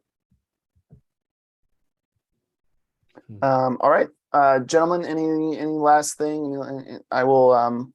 We'll go to Matt, and since Matt's been on twice, we'll give Neil final say if you have anything else to add. So Matt, go first. No, we covered a lot. So, I think at this point it would be just self-indulgent. Thanks. I enjoyed it. I really appreciated the opportunity to talk. Neil. Yeah, same thing. I really enjoyed the conversation, Matt. Nice to meet you. And likewise, yeah, people listening are welcome to reach out to me on Twitter or something and ask me questions.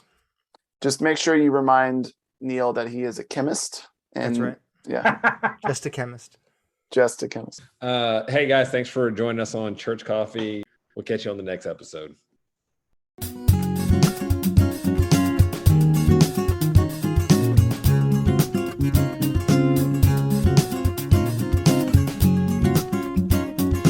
Our album art was done by my wife, and our theme music was composed by TJ Stokes.